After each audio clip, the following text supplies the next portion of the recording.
Greetings and salutations. My name is Liam Gray. I am the creator of Xenotype. I am the founder of Conquest Comics, and I am I'm not a real member of Comicsgate, guys, because one time someone put together a list, and I wasn't on it. With me is someone else that isn't on a list, and that's Ozart. So here we are, rogue operatives, rogue agents, the unlisted, the double zeros, and we're getting started by the look of it here. Oz is doing something right now in the background. Jesus Christ, this is so slow. It's taken all that time just to bring up that window. It's pretty crazy. It's pretty crazy. YouTube is being nuts right now. I want to say hi to William. I want to say hi to Felix, Matthew Fowler, Jelly Goblin, Satellite, Alan Rogers. You guys are going to have a good show tonight. Oh, Jabber, I'm sure you're going to love what we're going to be doing, what we're talking about tonight. He says Deadpool delivered. Yeah, what we're going to be doing. Close out the stream now. We're at the 2-hour point. Here we go. This is a topic that if you have something to say at this point, express yourselves. No one will be browbeaten. All I ask is a little consideration. Because I know somewhere deep down in my heart, I still love you.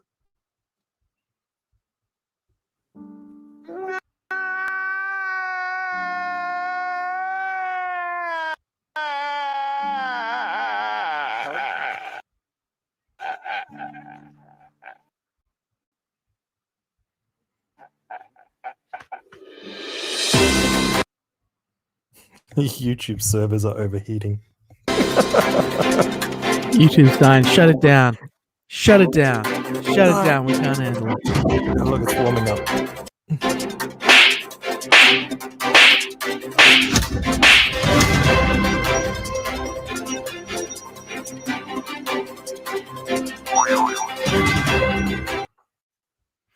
Hey. So, guys, tonight we got there almost. We're going to struggle through, 9 frames per second. Cool, says Halsey's Cleagle. You're right. It smells wonderful, says Jabber. And of course, Raptor Jesus, the one and only, the man, the Christ riding the extinct lizard, he says, hey, Liam, how Raptor Jesus. Just woke up in time. Welcome, Kangas Khan. I appreciate you being here, man. I wasn't sure we're going to see you. Billy D says, it's good to see you, gents. It's good to see you too, Mr. Billy D. Now, as you guys may know, we are the double O operatives. We are the unlisted. We are the invisible. We are the secret Comicsgate. We are the unofficial Comicsgate. We're not on any Comicsgate's files and records. We are the unknown. We're the backdoor Comicsgate. We're the discreet rear entry, if you will. Yeah. So, as you guys may know, there's a certain type of person that thinks that the key to success is the clout that you garner by shitting on the doorstep of your shitting on the foot. Jesus Christ! Shitting on the foot. I mean, I guess, yeah. That's going a step above. Yeah. Tell me about these people who think they get a certain type of pleasure from shitting on people's feet. Yeah. Well, I mean, we all. This is why you don't do a show at midnight. Good morning. Good morning. These guys aren't any better. Half of them are asleep. It's like what? Yeah. We're all waking up. I haven't had my coffee, ladies and gentlemen. I haven't had my coffee. Testicle H says, no, I'm not. He says, hey, Liam, how you doing? Underground CG, that's right. We're not the best, we're the rest. And because of that, there's a certain type of person that thinks that they can shit on your foot. Yeah, they got to shit on your feet, to really gain status and rise up through the ranks. They're the kind of person that every time they draw Superman, he looks like he's deep on the spectrum, and they really they really think that their path to success is by stirring trouble rather than actually trying to do something good with their time. Genghis Khan says CG Fight Club, and today we're going to be talking about one of those individuals, one such individual that for the Orange It's the Underground. name of our that's right. band, man. Yeah, it's a pretty good band, you know. Let the memes flow. You know, we'll get into a sort of a music playoff with CG Spain. You know, well, they'll have their mariachi band, and we'll have CG. We'll have yeah, and we'll have the Orange Underground, and we'll see him play off complaining against that each other. I ruined Yeah. his video with my singing. To be It's his fair, own damn Oz, fault. you did. I warned everyone beforehand. And it's Mhm. not really my fault. No one else was going to do fake karaoke singing. It's true. I certainly would not have been so culturally insensitive as to appropriate his culture and perform so poorly. You were reading about orangutans in pidgin English, man. I wouldn't go talking about anything. This is true. Magic Turtle says, "Hail, hail, Magic Turtle." How many people you got in the chat, Oz? I can't see. About 30, 32. We'll keep going till we get about 40. Then I'll start. I'll go a little bit more into what we're doing. Get about the 10-minute mark, I figure. Hey, Liam, when's the next CG core? You're breaking up, Robot Boy. He said, Genghis Khan says, when's the next CG core? It was meant to be today, but I want to sort of do it on my channel where we can sort of get everyone in. And I've been in talks with Mr. Lee's lawyers, and we're getting along smashingly. We've reached an accord. We're signing papers and doing deals, you know. And I should have my channel back in no time at all. They apologized to me. They said that they didn't realize that bringing down the listing their complaint would bring down my channel the way that it did, and they're sorry that the revenue that it's cost me, and it was never their intention. And they're pretty easy good people to get along with from what I've encountered so far. You know, I thought that they were associated with a different group. They're sort of a different sort of but they're not. They're with this other group. So we'll see. I'll talk more about that when it's all done. Wrench for Testicle HD. Testicle HD. You are Testicle HD. You don't start a hashtag for yourself. Skits Comic says, so where have you all been this week? We've been here, we've been there, we've been everywhere, but mostly we've been in the slums of YouTube, trying to eke out a living on the desolate shores, the desolate wastelands of the far west coast in Australia, as we try to sort of get through this whole banning thing. You know, we're ruined. You know, our channel's being struck. We're out of luck. We're facing a copyright strike. You know, the world is over.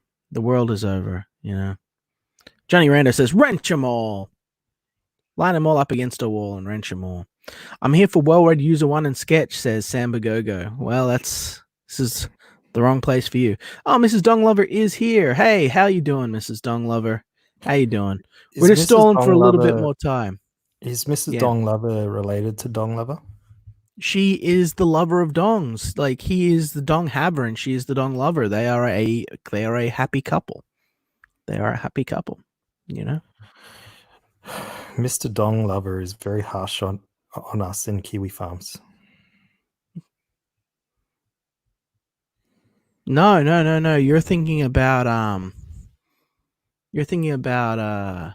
what's his name? Oh, it's a different dog. That's Pan's missus. Oh, is it? Okay. Yeah. That's not. Oh God, I'm so tired. What's his name? It's Dong something. I'm in Kiwi Farms in ages. Since they banned me, they're like yesterday because I need to laugh. Oh, good. They're like there's Kiwi Farms Comicsgate thread is such a joke in itself. It's like we're about lolcows. It's like the entire thread is full of them. Those guys, the lolcows, like they're like making accusations and asking questions, and they banned me from the forum They banned me from that thread, the Comicsgate thread, because it's I went there and I answered questions for them. They're like, they were making these crazy fucking conspiracy theories. I was like, no, this is what's really going on, and this is the facts here about myself and others. And they were like, we can't have this. Gotta get rid of this guy. I know that Vicky seems to be a protected species on there, so that might have something to do with it. Yeah. Oh, poor Vicky. Poor Vicky. What was I going to say? But yeah, they were really very, very quite harsh and hurt my feelings a bit. Oh, no. What did they have to say about you, Mr. Oz Art Revolutionary? Well, they don't have anything about me, really. So I think that's a bit rough. I don't even get my own section, like an @Ozart or anything. But I wonder if that's because I'm not a member. Regardless, they said that you should have picked a host that wouldn't turn on you so easily. Where would the show be without the great heel turn? You know, this is what the fans want. They want to see me fucked into the ground. You know, that's. I mean, they're some of my best viewers. I mean, where else would I get my 9 downvotes from if not for Kiwis Farms? You know. Well, they said that you should have vetted your co-hosts better in the beginning. Just like I never should have done my show and I should have stayed in my lane, which we're going to be talking a little bit later today. Very soon. We're over the 10-minute mark. But yeah, what other great sage advice did the Hall of Failures have for me? Not much, but today either Van Skyver said you're ugly again. Well, I am ugly. But what context was that? Where did he say it was ugly? How did he say it? Was it my hair, my orange? No, it was your head. Your cranial region mainly. He said that all these gorgeous women come from Australia and all the men look like Liam Gray.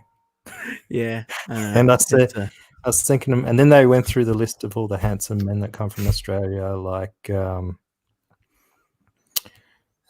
Heath Ledger and Hugh Jackman and Mel Gibson. They didn't mention the first James Bond. Who was Gary? What was his name? You don't know. No, not at 12:15 in the morning. I don't know. What other handsome men have we sent over there? They take all of our good-looking men away from us. Well, what they don't understand is that we're not over there. It's not like they're sending us over there. They keep the shit ones at home. Like you don't send your unattractive people over to Hollywood, do you? No. George Lazenby, that's right. I was never going to remember that. Yeah, I was thinking about him when they were talking about it. I was like, come on, man. We basically Paul Hogan, Rolf Harris. No, I don't think that Rolf Harris. Come on, give me a break. Surely there's other handsome men we've sent. Oh, that was Jabba the Coach wailing in there with that answer. Yeah. Hugh Ackman. We do send lots of hot chicks over there, though. Liam is the Munchkin version of Luke Longley. Who's Luke Longley? He's a basketball player, and you don't look anything like Luke Longley. I didn't think so. People say that I look like some Come musician on, we're guy. giving you the Hemsworths and Guy Pearce. Far out. How many more handsome men do you want? They want all of our handsome men. They want them all over there. They want them all over there in a big dance party, rubbing oil on themselves. Damn Americans. Damn Hollywood. All right. I suppose we better talk about this fuckhead. Yeah. So this fuckhead, this glorious maroon, Mulrooney, whatever his name is seems to think that feuding with myself and stirring up drama is going to get him positive attention for his book, for his otherwise vapid and devoid of interest personality and subpar accomplishments. He thinks that he can stir up trouble. He thinks that he can hurt my feelings by making fun of the fact that I cried, like what? When my what in the on my private Facebook video for my family where my dog died, you saw me cry, bawl my eyes out. Cool, good. Poor me. Woe is me. Woe is me. You know, woe is me. What will I ever do? I must, to be a comic book writer, you must be a robot, devoid of all human emotion. You must be like you've got to be like one of those soldiers that that they condition, those super soldiers for back in the days of World War II or Majestic 13 or whatever the fuck they are. You guys, I'm so tired. I've just got to be like I write comics and I kill men. That's what I need to be.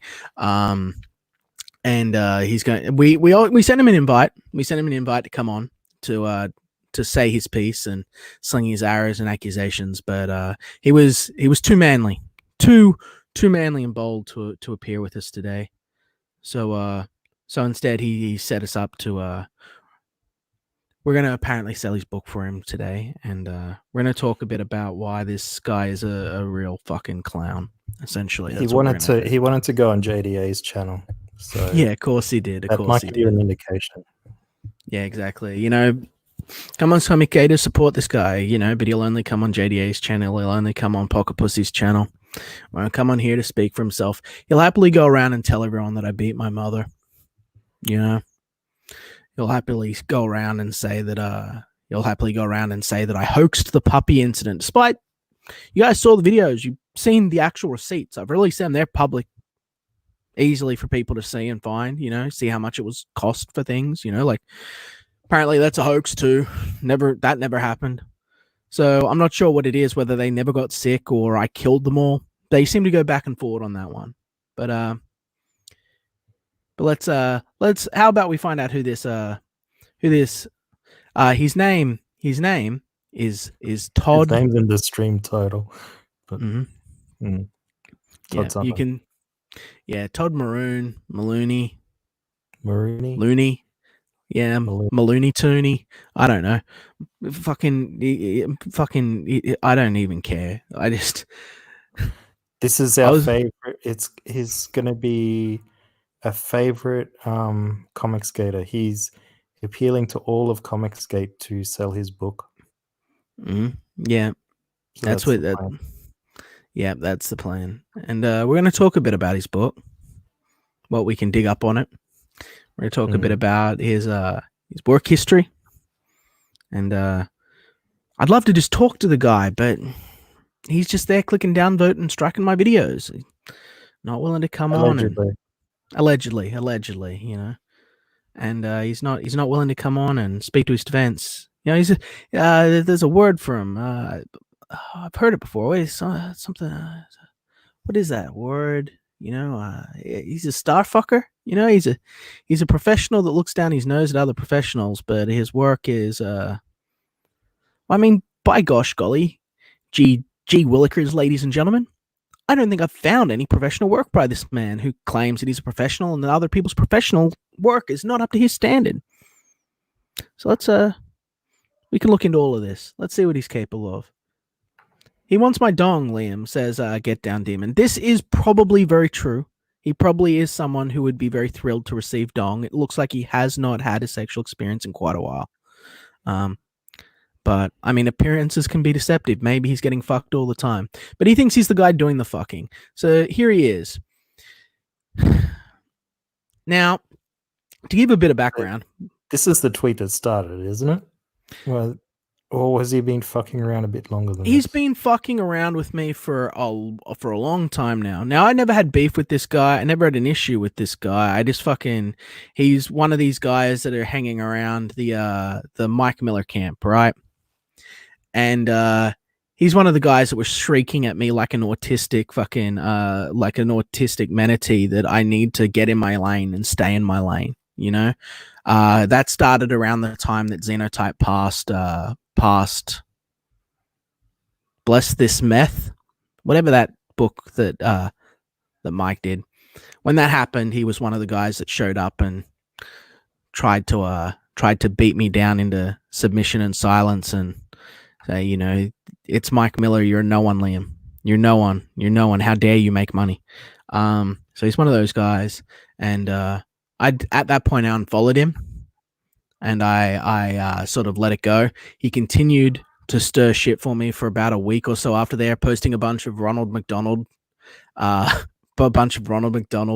and shit. So that was pretty funny, calling me like a clown and shit. I thought, yeah, cool. I'll be Ronald McDonald. Everyone have fries and hamburgers. We'll have laughs.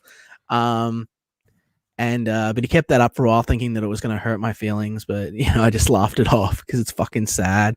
Weak meme source, weak memery. And then eventually got to the point where I just fucking blocked the guy because I was like, I've had enough of this shit. But this is the last thing that happened before I blocked him, where I was just like, fucking go away, you sad fuck. It was 9 hours ago now. And he says, you wanted this clown who cries on camera, beats his own mother, and concocts a completely phony puppy sympathy story? There isn't a bigger tool in comics. Enjoy him.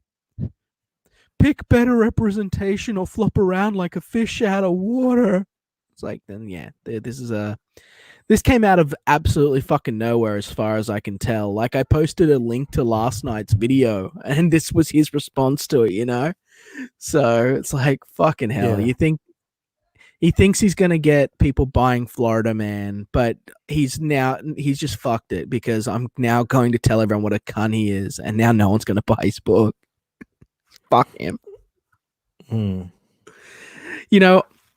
If you go back and like these guys are fucking they are clowns. They're idiots. They call me a clown, but they're fucking sad. Like, if you go back, you'll find me supporting Florida Man. Like I said a few times, I was like, hey, Florida Man's going to be pretty funny. This is back in the day. I was like, before it originally got canceled through Cautionary, I was like, hey, Florida Man looks like it'll be a funny story. Now the guy that's on Florida Man comes over and starts shitting on me and trying to start beef with me. What a fucking idiot. What a fucking clown. That's why Ethan won't promote anyone on his show. Yeah. These bastards keep doing this shit. They're so dumb. Why would you do that? Just do your book, Obviously, like, there's something going on. There's something going on with the fucking guy's brain, Oz, Art, you. Please continue. Oh, me? All right, yeah. Yeah. So after he posted that and you said, basically, what's the story with this guy? I asked him to come on tonight's show. I gave him a good nearly 7 hours notice. And he responded straight away and said that he'd gladly participate in the discussion, but we can do it on That's Pulse's thing. Yeah, so, that's Comic Jack. That's Preston Poulter, yeah? Preston Poulter, yeah. Yeah, so he suggested we do it on PP's, John Malin, which is obviously a troll, or JDA's. Yeah. And here is why he wants to either get me onto one of those two things so that all three can yell at me and mute me, or he wants to get John involved in shit that John doesn't want to be involved in. That's what's going on there. Oh, you mean John Malin? Yeah. Yeah, he's just trying for a large platform. Yeah. And here's why.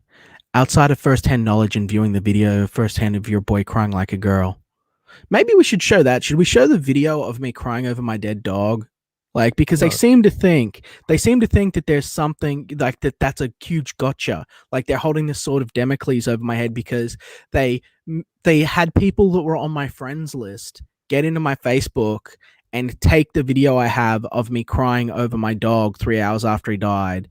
That's that same video that, and I'm sure that he's friends with NASA too, because like that's the same. That's the way that NASA got in and was trying to get me to fucking kill myself on that fucking video, neck myself.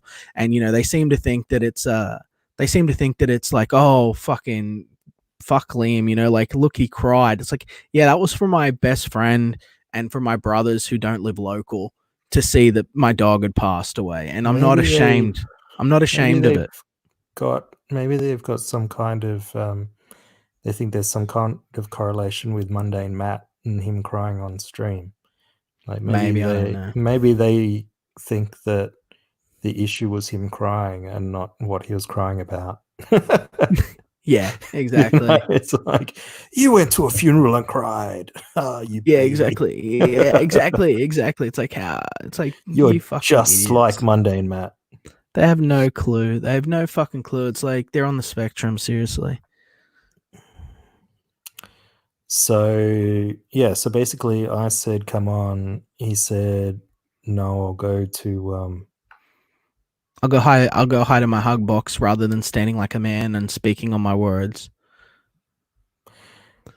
and Oh my he gosh. just keeps jumping around. He's like, By the way, I don't know who Micah Curtis is. I don't know who Micah Curtis is. How do you I've not never know watched who any Micah of fucking yours, Curtis his is? or Liam's actual channel. It's not worth my time. It's not worth None my. of It's you are beneath me. actual real creators. You're just wannabes. You just wannabes. Yeah. There's a little bit, just a little bit of projection. I'm thinking there. You know, Why is he there's about. including me? Well, you know, I'm he's anti-clam. sensitive to these kind of criticism. Mhm. I'm not cool with it. This is your channel. I don't want to be involved in any of the heat. Mhm. It's live with Liam, not live with Oz. Mhm. Leave me out of your beefs, man. I'm a sensitive artist. Hey, there's Comicsgate World Order. He's an awesome dude. He's having a laugh over this. He knows we're gonna have a good time. Yeah. So then Florida Man says, "I'll gladly participate." Oh no, wait, I already said that one. Why is Twitter so stupid? Jabba like it dunks with hides. Jabba dunks with I wish I never knew who he was. Yeah. CG World Order's having a laugh at him getting all his information from Preston Porter. Can you blame yes. him? What sort of fucking lunacy is this? I know. You know? So I said, "Oh, you're free to watch from the sidelines," as I'm sure he is. Mhm. The link will, however, be provided to you or a proxy. That is all, and that offer still stands. So if you want to message me or tweet at me, or even email me if you want to come on, or if you need to send a proxy, such as the writer of your book that you're trying to promote, or the colorist of your book that you're trying to promote, the letter of your book that you're trying to promote, maybe some of those creators might want to come on and discuss your behavior. Yeah, they're probably going to really want to have a lot to talk about by the time we're done. So now's the time to get on and do damage control, boys. Yeah, so if you want to get on and try and slow this train, then maybe now would be a good time to do it. Because we're doing a slow build right now. We're doing a slow build right now because we want people to have time to get here. Maybe he talks for all of you. I don't know. Maybe he's a good representation of your business. But we'll see. We're gonna see the professional conduct of Mr. Maroon. What's hashtag 7 Legions? 7 Legions is a book by Mr. Beacon, I believe, isn't it? We should have a look at that. Yeah, let's find out what that is. No, we've got to stay on point. I've heard 7 Legions mentioned. Is it ginger drinking ginger ale? No. This is actually water. This is actually water in an old soft drink bottle. This one's not vodka. This one is water. How can you tell the difference? I don't know. How can you prove it to us that that's water? Man, Twitter's so fucked. All right, I'm going to try and find. I don't understand why they don't just have the conversation in a linear fashion on Twitter. Because they're not capable. It's like Twitter's designed to be fucked. Comment, reply, comment, reply. He's above having normal human conversation with people, man. Like he's got to claim that he came into Comicsgate because he saw that there was all of these people that were good, innocent people that were accused of baseless things. You know, that's apparently his reason for coming into Comicsgate. Then here we are a year later, you dumb fucking cretinous fuckbag, and you're accusing me of crimes I never fucking committed, and listening to people that are straight out saying that they're trying to smear and destroy Comicsgate, and you're pretending like you fucking give a fuck. You are a clown, mate. You're calling me a fucking clown? How much of this shit is your projection? So let's talk about Ignition first. That's the thing that fucking I want to talk about the most. Hang on, I just want to finish the conversation here. Yeah, sure. Being a real cunt. Yeah, here, look, show that too. Show that too, where he's like, going, look, you're not even a real comic skate because your name's not on this list of people that any comic skate is trying to destroy. So you're not real comic skate. Yeah. Well, hey, you know, I got Yeah, something to say about that he as can't well, he can't come to the stream. Ruckus says he can't come to the keeps- stream. He's too busy committing random crimes. this, you know what he's been doing? Don't do this, Florida man wanker. When he replies, he puts it into a new thread. That's why it's all over the place. Yeah. He thinks that he's smart and getting attention for himself and getting more click-throughs, but it just makes it a pain in the ass for everyone, and that's why no one's interacting with anything he's fucking posting. And I know that if I was a bigger man, I would not strike down at the smaller creator, and I would leave him alone to call me well, I can't say that word on YouTube, but it rhymes with bundle of sticks. And I would allow him to drag my name and career and my company through the mud. And I would allow him a platform to speech, to spread his lies and propaganda. I gave him one of those things. I gave him a chance to come on here and say his bit. But I guess I'm petty. I'm small. I'm a small guy, and I don't know how to stay in my lane. Because I'm just swerving. I'm out of control. I'm in this lane. I'm in that lane. I'm in all the lanes. You know, Mike Miller's jumping for the road. Doug's going, I gave Liam all of this time. I gave Liam this time. I told him to quit, and he didn't listen to me. You know, like, here I am. I'm thinking like, wowee, guys. It's all my fault. All my fault. You know, be the bigger man. Exactly. The cause says hashtag big man. I wish I could. You know. So, after I said I'd give him the link, this message down here, he then says, as long as you show this, then you have my blessing to do a whole show about me. Thanks, you guys are swell. You guys are swell. Yeah. Indiegogo project. And then I didn't say anything, and then he showed me some of his Trace 3D models. Mm-hmm. And then some of his coloring. With the so with he's that trying to get lovely, work with as that a lovely colorist sky. as well. That lovely sky, you know. Yeah. Good job, buddy. Good job. I'm sure people are rushing to hire you. Comicsgate needs colorists. You know, Scotsman's doing my colorist, Spartan Scotsman. You may know him. Check out his channel at Scotsman TV. You'll find the link if you just dig around my Twitter a little bit. You'll find that he's doing colorist tutorial videos, which you could probably learn from. They're just for beginners, but I got a feeling that you could probably pick up a few useful techniques from what I'm looking at.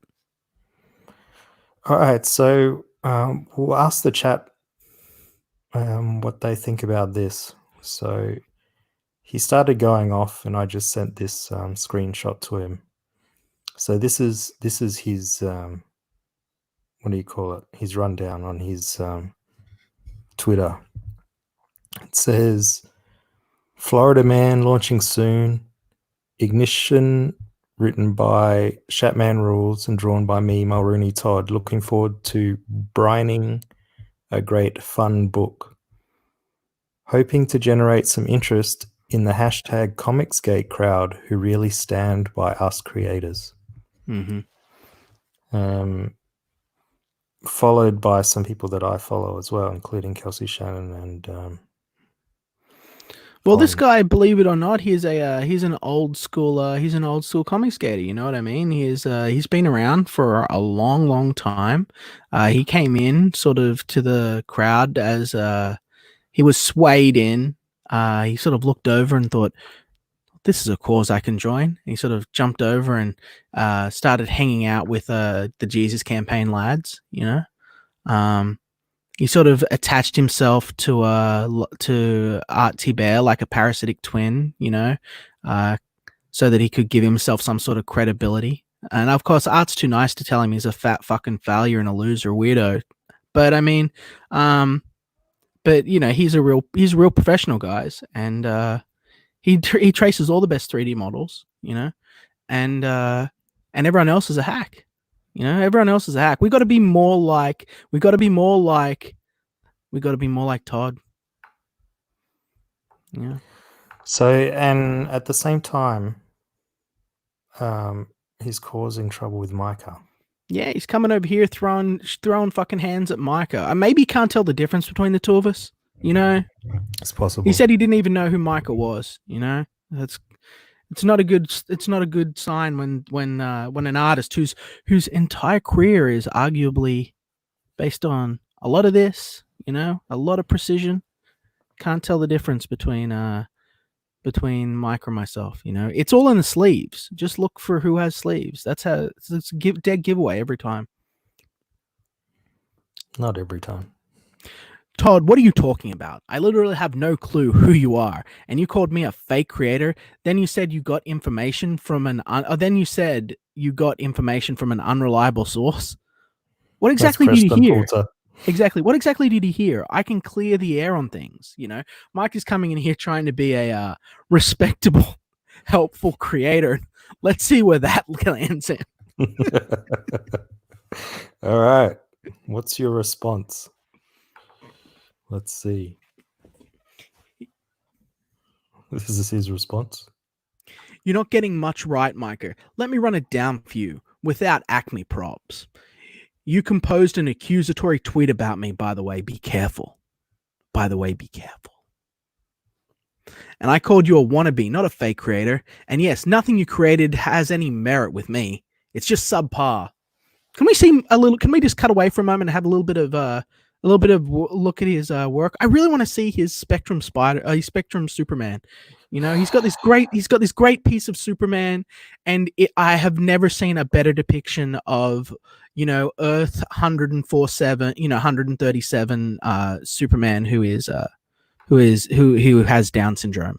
No one has drawn a better Down syndrome Superman than Florida Man. I'm gonna let you look at this, but we really should separate the art from the artist. Oh, okay.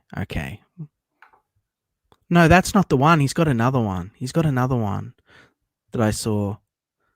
That's not. I mean, that one's just what it is. But he's got this other one, and I swear to God, if we have a look at his DeviantArt or whatever the fuck it is he's got going up there, like link to that. What happened to the superhero that we known and loved? It looks like he gave up. He gave up his sort of chest width and ingested a great deal of soy. Is that where we're going now? Is that what we're promoting? Mm-hmm. Is that where Comicsgate's going? This guy's a professional that will, like, he's better than anyone Mike has got working for him, guys. He's going to tell you. So what am I showing anyway? I don't even know. What am I doing even showing this guy's shit? It's garbage. But no, if you have a look at his it's hilarious. If you have a look at this guy's fucking DeviantArt, you know, if you can find it. Or maybe it's his Instagram maybe it's his Instagram. I think it's his Instagram. I'm not interested enough, to be honest. Yeah, exactly. It doesn't matter. But all of this is just I don't really feel the need to critique his art. Yeah, well, I do, because this is you don't get to swing your dick around at other artists when your art is paramount. Finding a fucking Photoshop or a 3D, or finding a motherfucking, you know, another picture, and then fucking photoshopping a fucking, you know, like fucking Tumblr filter over it so it looks like a fucking original drawing, and then doing little fucking scribbles on it. You don't get to shit on other fucking professional artists. You fucking hack. You fucking hack. So, all right. So, what did you want to say about Ignition? Where is it? What is it about? I've seen it around as long as you've been around. You've been talking about it. You've had it as your avatar. You're willing to shit on other creators and call them amateurs, and they're not real professionals, but you are. But there's not a hint of it on the fucking internet. I can't go and find a failed Kickstarter. I can't go and find an Indiegogo campaign. I can't find it published somewhere on like fucking Instagram. There's nothing on it. It's like, what, 4 pictures? So in the whole time you've been in Comicsgate, which is what, as long as I have, almost as long as I have. I think like you came in, I think it was like 6 months after me or some bullshit, right? You've been working on this thing. You've been working on this thing, you fucking maroon. and it's still not fucking done. Not, where is it? Where fucking is it? You know what I've been doing in that time? Fucking just in the last year, we've done 200 fucking pages. We've done close to fucking 220 pages in that time, not including full-blown illustrations that make this shit that you've done, which is just a fucking Tumblr filter. You fucking hack. And you're going to call yourself a professional. Have you ever made money on what you do? Or do you just do subpar fucking colors on other people's fucking work here and there? And so now you're a professional and you're in the big leagues, right? Learn some fucking humility. You know, when I'm not talking to you and I'm trying to be fucking polite and go the other way, maybe don't be a fucking small-minded cunt and you're not going to get dragged out into the light of day. You fucking failure, talentless piece of shit, right? Now let's figure out sorry, Oz. What were you going to say? Because I'm going to keep going deeper into shit, and I don't want to do that yet. I just wanted to know whether anyone has seen any more art from that Ignited book. Yeah, no, I haven't. Ever. You know? I looked around and I thought, she's got to have it done by now. You know? He's got to have it fucking done by now. He's got to have something. Looked around, all around, nothing. That's why I said he's just a parasite that attached himself to Art Bear to try and give himself false credibility. That's why I looked at his. I was like, this is fucking 3D models. This is fucking. It's not even finished. It's not even fucking finished. It's like, it's lazy. You know, he sits around and fucking is willing to rag on other people. You think you're gonna get big? No, man, you're not gonna get fucking big by attaching yourself to failure and acting like a failure. You get big by doing the hard work, not by taking shortcuts. And everything, his whole YouTube channel is fucking shortcuts too. Just him sitting there, dead silent, like a fucking lingering heart attack that you're going to watch unfold fucking live, right? Like, I'm a fat cunt, but seriously, fucking get a life, man. Get a fucking life. You're going to sit there and be a miserable cunt and fucking rag on other people and just fucking finish what you're doing. You've got the time. You've clearly got the fucking time. Before you start throwing fucking arrows at other people, spending your day shitting on people, you think that's the YouTube game? Did Miller tell you that? Did Doug tell you that? You just got to find someone to beef with that's bigger than you. Well, guess what? It doesn't always work out well. Sometimes it works out like this, where you come off getting a fucking dose of reality and you got to fucking sit back and think, well, is this really how I want to conduct myself? You say that you believe in the tenets of fucking Comicsgate and you're acting like fucking this. You're coming over fucking having a go at me, stirring shit with me for no fucking reason, trying to make me feel bad because I fucking cried over my dog dying. Boo-hoo. Yeah, I fucking cried. Big deal. Guess what? When a few of my friends died from drug overdoses, I cried about that too. You're going to fucking hold that over my head? I don't care. You know, if you can't put me down or knock my teeth down the back of my fucking throat, I don't fucking care. I afford myself weakness. I like being in touch with my emotions and a real human being. I like it. Okay. You know, you come over and you fucking think that you're this big fucking deal. You're swinging your dick around at Micah Curtis. You know, Micah Curtis has one of the better artists in fucking Comicsgate, like happy to work with him, keen to work on his next project. He's done great work on Englewood. Maybe it's not up to your standard. Maybe the 3D models aren't great. Maybe he actually had his artist draw it instead of fucking tracing it, you know? So I'm sorry it's not to your standard, Mr. fucking professional. I'm sorry that he built up his channel and reputation based on his journalistic work and his previous fucking track record and persistence, and instead of just attaching himself to a fucking industry legend like a parasite like you did, you know? But it seems to have worked out for one of you guys and not so much for the other, and I wonder why that fucking is. Right? You're someone who should have been learning and uses an opportunity to get to know people. Instead, you're one of these motherfuckers crawling around in the fucking mud with dirtworms, trying to control people's success like a fucking parasite. And it's fucking sad. You're a gutless piece of fucking shit. Thanks for watching. Thanks for watching. All right. Let's have a look at this. All right, so this, so he's got a writer on this book that he's trying to launch to get the Comicsgate crowd to buy. Mm-hmm. And what do we know about the writer? We know that he's from England in the United Kingdom. So, is he part of CG UK? I don't know. I don't think so. I don't know him. He's got 342 followers. I'd build that up a bit more. You know, nothing against him because I don't know anything about him. But this is the other thing. How many of these people just suck people into their orbit and then fucking tear them down with them? Let's find out in real time.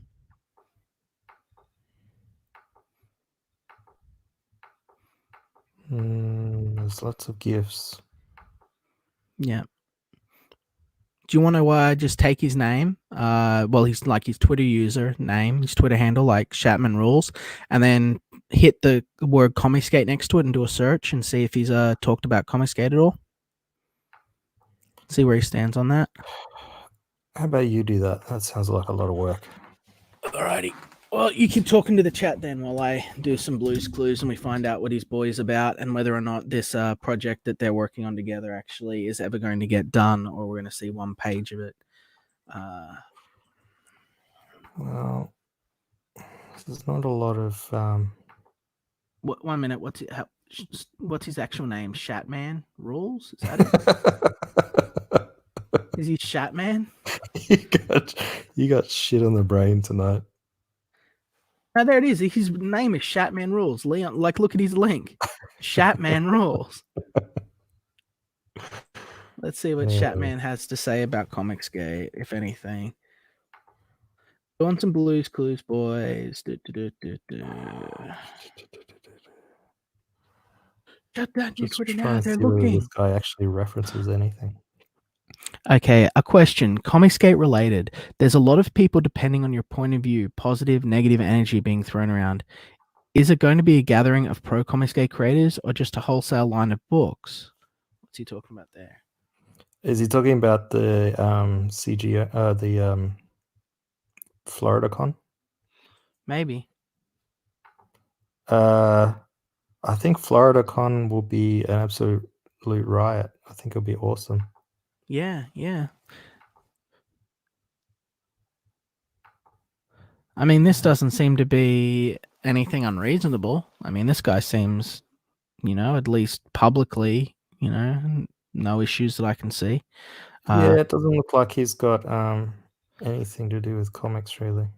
The Wayward Tank Man says there should be, and to that he responds, I feel like if these people feel so strongly against the, in parentheses, establishment, then they should put their money where their mouth is and provide the content they want to see. Beat them with success. I mean, that's something I believe too, definitely. So,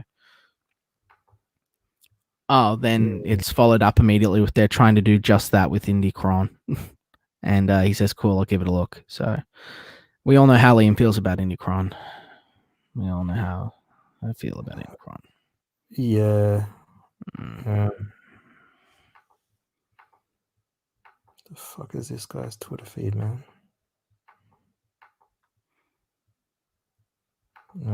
Well, he talks about writing occasionally, but I can't see anything else to do with comics, really. Yeah. Well, let him be. He's done nothing or said nothing as far as I can see. But he is working with this dude, and so at least he's not fucktarded enough as this guy that he's going to drag fucking an entire project down into the mucky muck with him because he fucking has no fucking scope of reality, Yeah, Rucker says normie Twitter account. Yeah. Who would have thought, It's a nice change of pace sometimes, What's going on in the chat? What's going on in the chat? Oh, hey. What? Explain this list to me before you go to the chat. Yeah, this is the list that Annie Comicsgate put together of the people that they're going to destroy, I guess. And because we're not on it, we're not real Comicsgate. This is like Comicsgate fucking, tier 1, like you'll see that it's, Chuck Dixon, Ethan Van Sciver, Mitch Brightweiser, Vox Day. Look, Vox Day's on this fucking list for crying out loud. Richard C. Meyer, Ethan Nicole. You know, like I'm not going to read them Naples. all. Doug TenNapel. Look, this is like an old list. Like this is like OGCG, and he's like, "Look, you're not even on the list. You're not an OG creator." It's like, yeah, okay, cool. Megan Fox. I wonder why I'm not an OG creator, because I'm pretty sure that there are people in the chat that are going to remember Akashic Soldier, and that was Liam. That was Liam, and it's interesting that this guy and the other stay in your lane types are the ones that sabotaged my fucking career getting into Comicsgate. And one Mr. Rabati who had an astounding success on his latest campaign. He has showed Ethan Van Sciver, he has showed Comicsgate that he doesn't need them, with a successfully funded book that has put all of Comicsgate to shame. And so with the assistance of these fine young gentlemen, I was kicked down pretty fucking hard. You know, they're going around running their little fucking gay ops behind the scenes. Stop huffing that frog's ass and get ready for Florida Man. Oh, I'm sold. So is that a dig at Ethan? Of course it's a dig at Ethan. These guys hate Ethan. These are the Facebook fuckers, man. All of these cunts are the Facebook fuckers. That's what we're about to see. We're gonna start unveiling a little bit of the truth about who all of these fuckers are. It'll become very, very apparent very soon as we start to see who he interacts with regularly.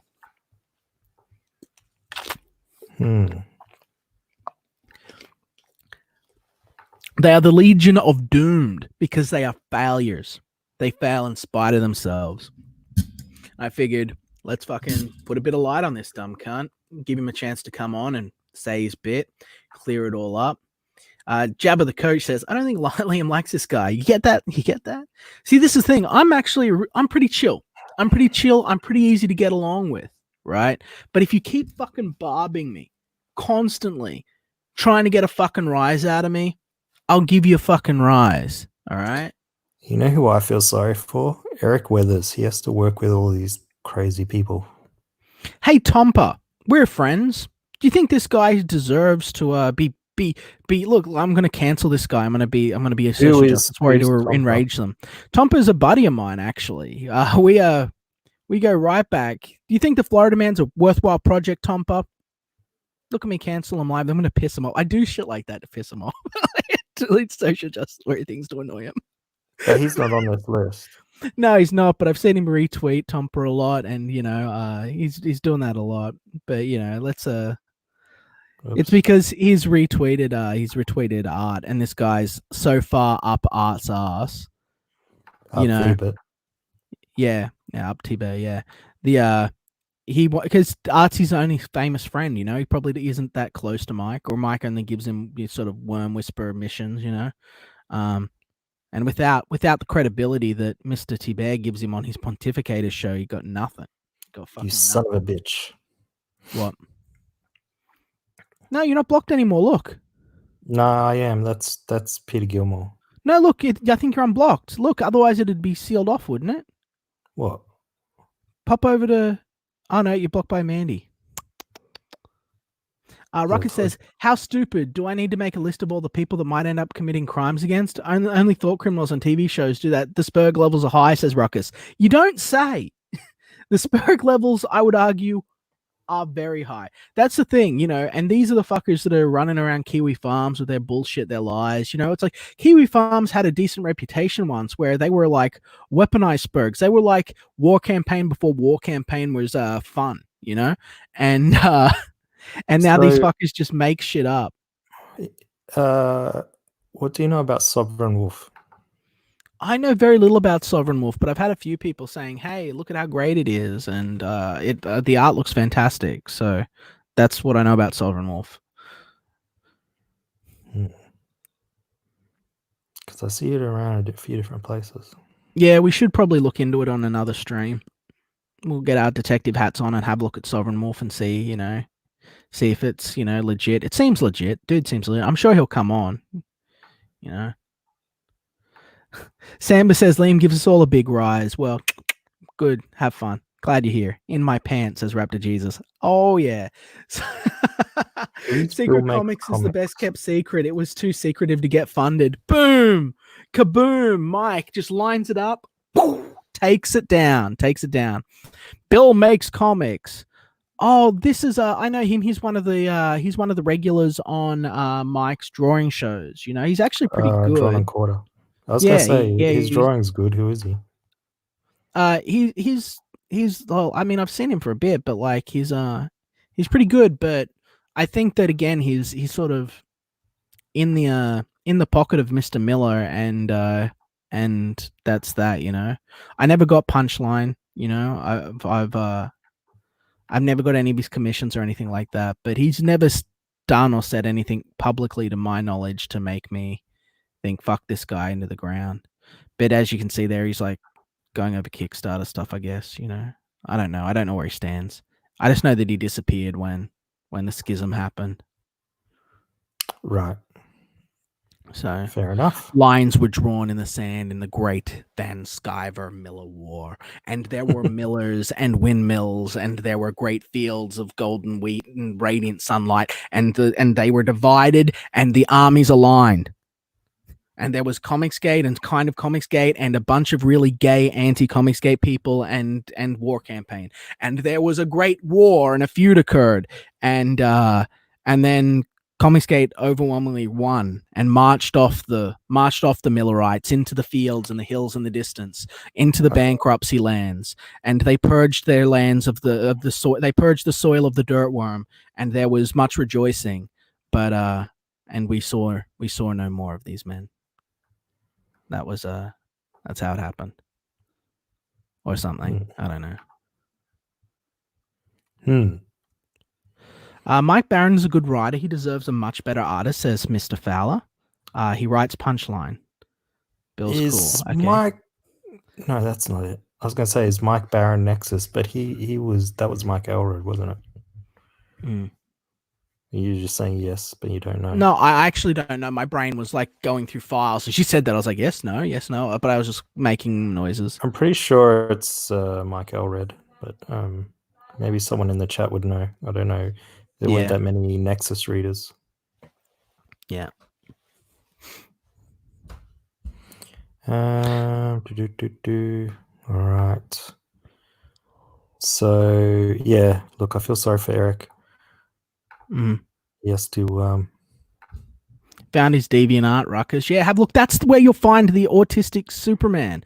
It's literally like, I'm not making fun of it. He looks like Downey Superman. Dude, you've got your own fucking computer. Have a look. I know. I literally 1, 2, 3, 4, 5, 6, 7, 8, 9. I have 15 tabs open. I'm not going anywhere. All right.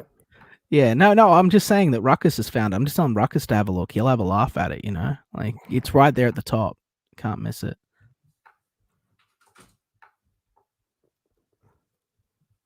More from Tompa. Again, Tompa's a really nice guy. Good guy. It's good to see him retweeting his stuff. But as we get a little bit lower, as we get a little bit deeper into lore, we're going to learn a little bit more about this man.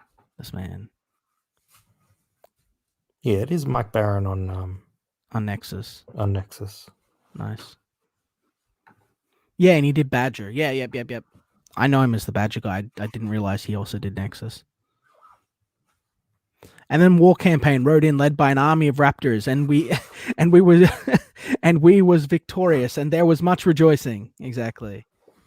Hard to do shit and drive. Well, fucking dude, don't drive and text and shit, man. Get to where you're going, and then let the memes flow from your fingers. I don't want to fucking find a picture of Raptor Christ sort of lined up on a fucking turnbuckle somewhere. You know what I mean? So, I mean, dinosaurs are nearly extinct, and I think there's like only one Christ, so your life's pretty important. You're like two valuable things. What's this? You've blocked him May the 11th. Was that 4 days ago? So what's this about? I think I muted him there at that point. Oh yeah, here. Remember, free speech absolutionists screamed at muting me for muting. Sorry. Yeah, well, fucking, you've moved off it. But yeah, this is where I. This is where I. You can read it. You can read it. Yeah. Remember, Comicsgate, the free speech absolutists screamed abuse at me for muting contrivance and conspiracy theory, but they were silent when my channel and voice were taken from me. for a guest's 45-second Stanley impersonation. Time for Liam to fight. That's where instead of me just going, yes, sir, I'll remove everything, I sort of said, no, I'm going to fight for my right to express myself, on my channel. Hashtag blame Bancroft. Damn straight. Damn that Bancroft. We see a bunch of regular faces here. We see Mr. Nick, the logic priest, Abel. He's a great guy. Mr. Edgar Tarley, I've been having some fun with him on Twitter. An internet fight happens with Mr. Portier there. We see here he is. I believe he's in the chat, Mr. Changas Khan, Mr. Blue Samurai, Mr. Changas says, then that means they're not free speech absolutists, Liam. Free speech means that people I don't like still deserve to speak their mind because that's what they have the right to do. Exactly, Mr. Changas. These people are not free speech absolutists. These people are not they're bad actors. They're hypocrites. They pretend that they care about things, but they're actually seeking to strike down your channel, silence your voice, advance their own personal goals in the short term at the cost of the long-term industry success. And that's what gets my panties in a bunch. 4 hours drive, fuck my life. Use some of those Raptor or Jesus powers and get yourself there faster, but within the speed limit by law. Rocket says, oh, I see Hajime no Ippo. That's because it is one of the best anime of all time in my top 5. Amen, brother. Give me a bit of a fist bump here. Digital fist bump.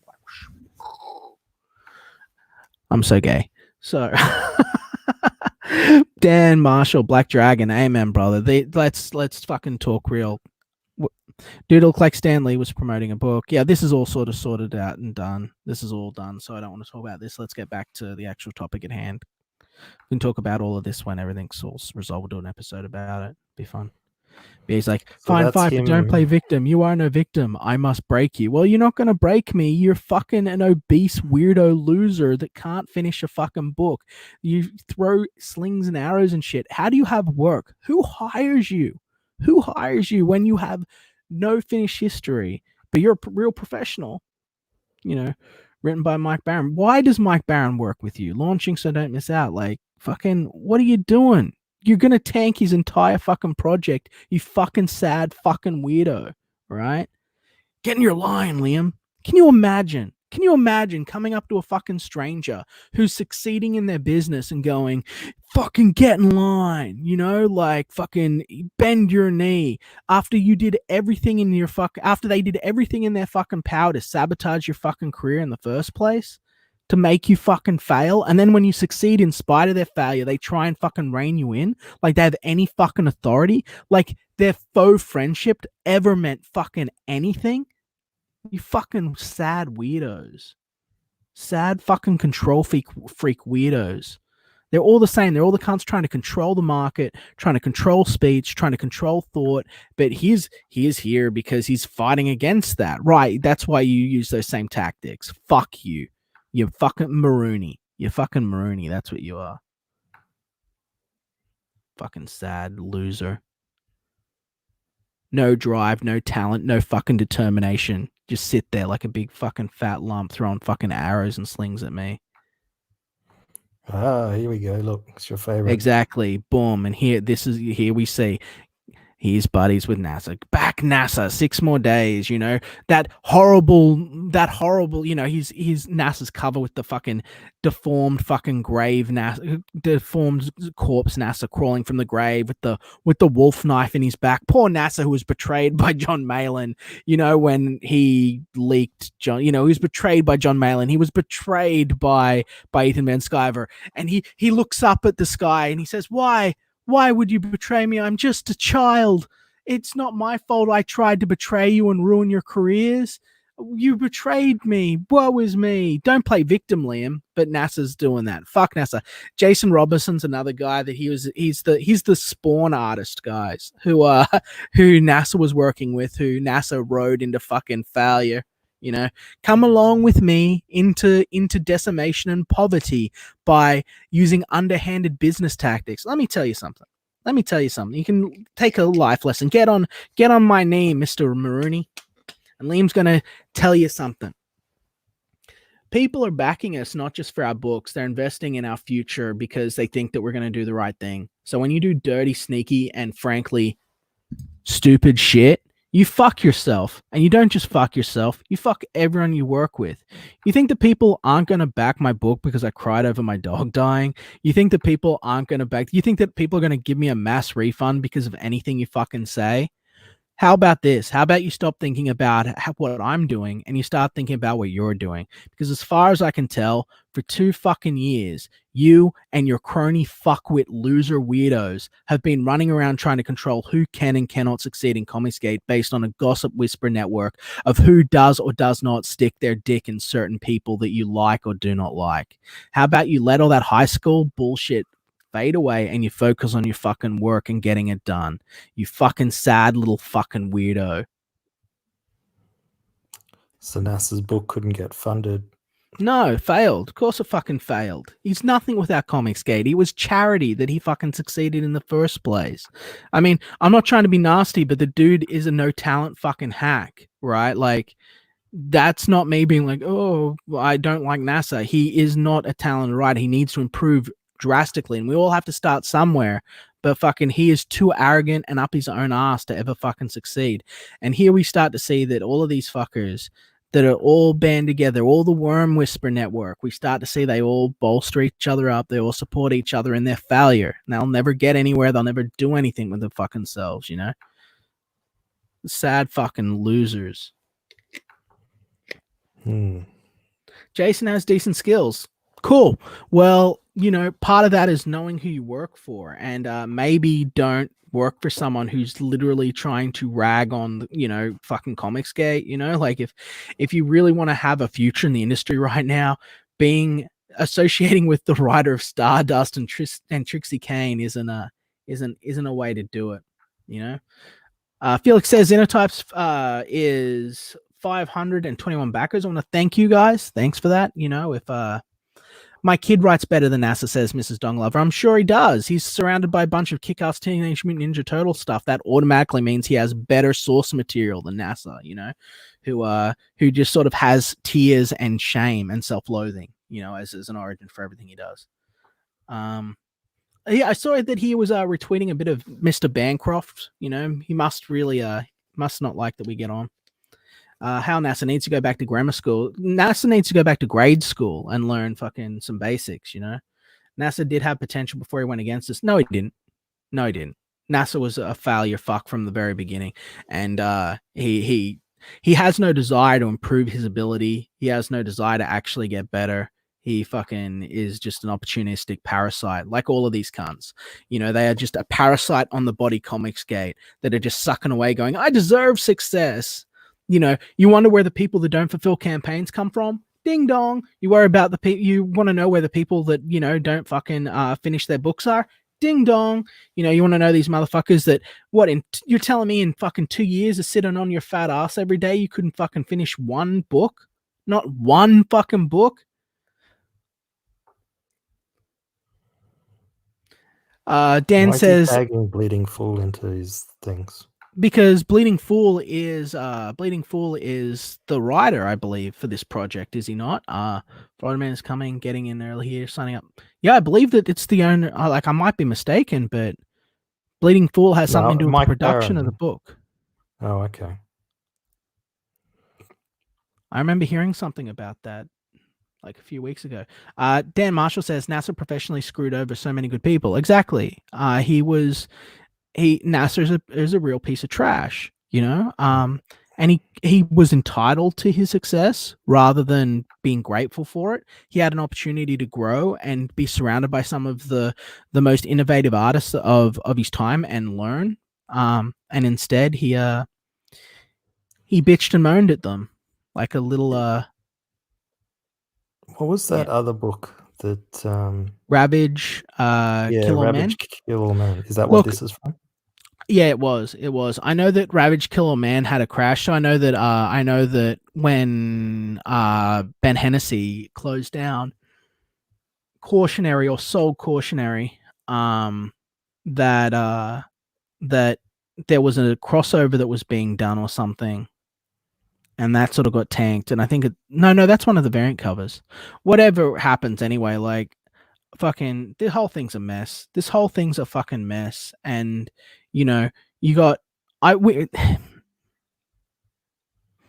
I finished. Explain the mess that is this, because I never pay much attention to it. I don't know the full details of everything. Well, actually, that's a lie. I know pretty much everything, but I just don't want to spend an hour going into it. At the end of the day, Ben didn't get as well as he wanted on the campaign. I believe he got like 30,000, which after all of the sort of do all of this shit for me, Miller pulled, like pay me for variant covers, pay me for this and that and this, basically meant that he didn't turn enough of a profit. He ended up going fuck it and pulling out, and that shut down Cautionary. It was going to. They were in the middle of doing a sort of limited crossover run with Miller's with Miller's what do you call it? His superhero team, like the missing numbers or whatever the fuck those guys are called. I can't remember. Like Lone Stars guys, and Ravage were in a crossover, and it just sort of fell through. Wilberforce Rooster, as he said, a bunch of orders went missing. I believe that Ben went through a fulfillment service, and as I tell everyone, do not use fucking fulfillment services, and they screwed him. Mike Marop says it was a huge disappointment overall, and it sort of went down. It was a shame because I was rooting for Ben and I wanted him to do well, fucking Sketch will go crazy with that. But I mean, back in the day, when we were sort of all together, like his early comic skate, Ben was a fun guy. He was a nice guy as far as I knew. I didn't know that he went off the rails or anything like that,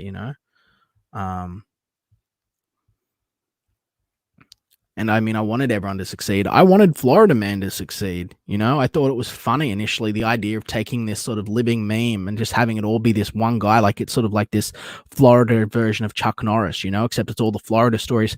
I figure that's good content, Last I heard, it's a novel. Now it's still a thing.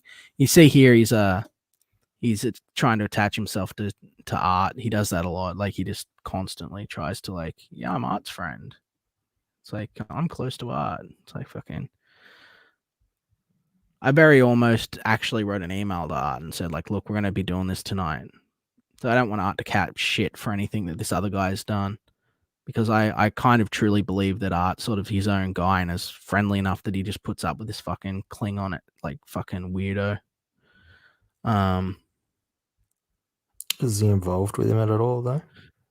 I don't believe he's involved with him in any work in a work capacity. I do know that this guy was giving me shit on Art's show, and I said, "Bring me in," because he was saying that I was crying and shit, and like was talking shit to me. And I said, "Bring me into the show," and Art looked like he was about to do it, and then all of the guys on the stream were all like, and started typing things in the back room. And then he's like, oh, there's only 4 people that are coming on the show and all this stuff. He talked it out. I thought, you should have let me take on all 4 of these cunts at once. They're sad trying to fucking drag me. They're still trying to convey that they have this illusion of success, even though like only 6 people tune in to watch their fucking shows anymore. And Art's their last fucking pay pig. You know what I mean? He's the last fucking genuine fucking credible guy they've got in their corner. So they need Art. If Art decides you guys are actually problems and walks off on his own, they've got nothing. They drop back down to like 2 or 3 views. It's all and they have no audience left because no one wants to hear what they have to fucking say. It's all just pretentious lies and bullshit and sort of holier than thou stuff. I mean, that looks great, but I mean, when was Slick Jimmy meant to be out already? It's like, 3 years at this point? 3 years that Little Girl Lethal was fully funded for $30,000 and we still haven't seen it? I'm not trying to have a shit at you. His Little Girl Lethal's still not out. Yeah, it's still not out. I think he's lettering it. It's like, come on, man. Slick Jimmy, if you're watching this, nothing against you. We've had a couple of good talks and we've never had an issue. I love Frazetta. That's a beautiful piece you've drawn. Finish the book. Do the book. Stop fucking around. Like, I can letter an entire book in one day, We don't all shine with the orange energy that you do. You don't have the radiance of the Phoenix Force burning within you. I know, but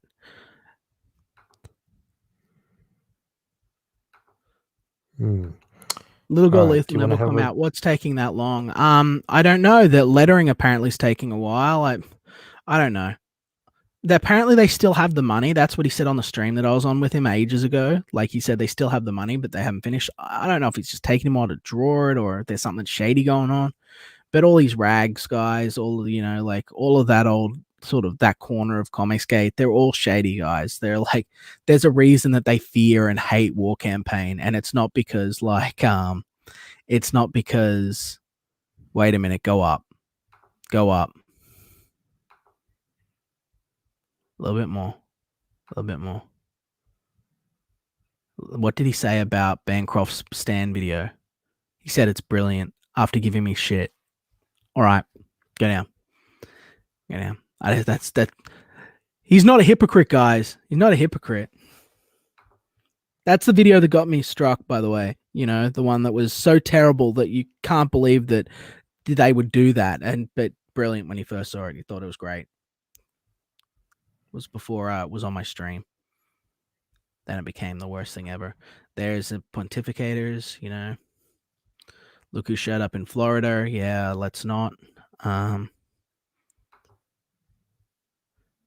this is the thing. We could all be doing this shit together and actually just making comics and having a great time. And, that's what I ultimately want to do. But he's coming here throwing in fucking hands thinking that it's going to sell him books. He's got nothing of fucking value to offer for anyone that would want to buy what he's got. Isn't that fucking beautiful? Like, who's the artist? That's art, man. It's art. He's an inker, but that's art. That's what he can do. He's so good. He's so good. Wow. Like, not just this, not just like, you have a look at Chrono Mechanics as sort of his more cartoony style and you think, oh, okay, but like his black and white stuff. Hold on. Talk to the show. I'm going to actually go get black and white and show you. It's fucking really good. Art's really good. Cool.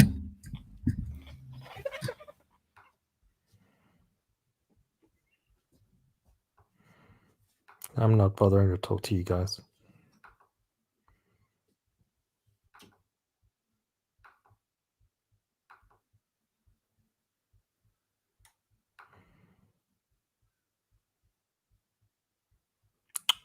Who are these people? So the problem is when Liam goes away, he takes all his knowledge of these people with him. I've got no idea who any of these guys are. Liam's out there in the trenches, like, I don't know, crossing swords with these guys. And, yeah, I've got no idea. Well, Liam follows this guy. Who were, Blaster Comics, Liam? No? You say something? Yeah, who are Blaster Comics? No idea. You're following them. I follow everyone that follows me until they give me a reason not to, because I believe that we're meant to have good communication with our fans, So I'm probably still following a bunch of these Annie guys too, because I don't go out of my way to unfollow them. Well, they made $300 on their Indiegogo, which tells me they may not be.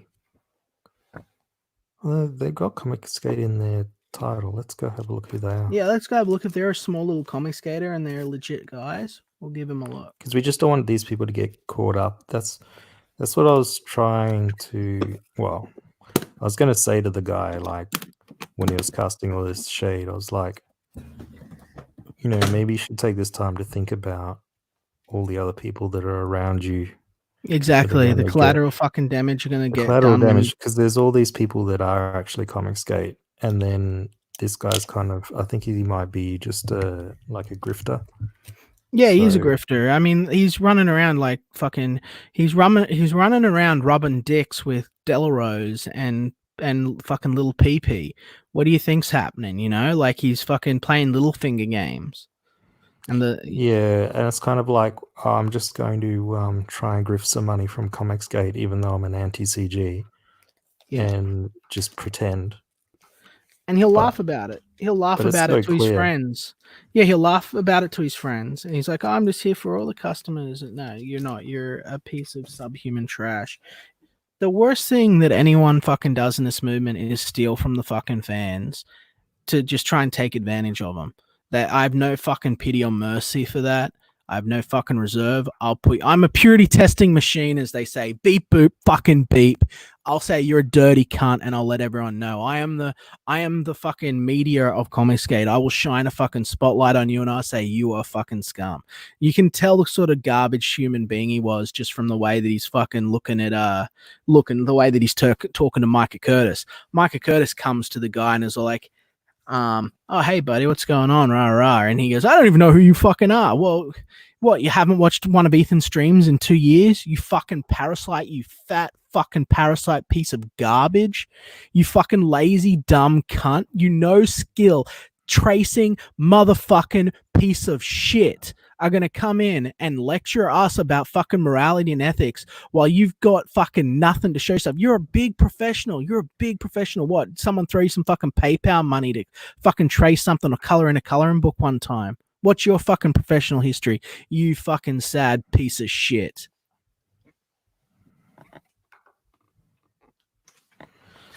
The other thing is, when you have, say, someone who's being a colorist on different books, you really don't want backer information, and you don't want them involved in your project when they're doing all these gay ops.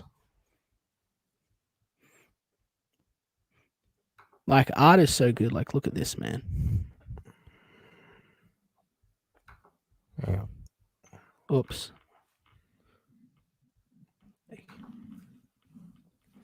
Like, people don't really talk too much about, I'm sort of bending it a bit, I'm not meaning to, but don't talk much about black and white. But I was really stoked with how it came out, like where he sort of remastered everything, like.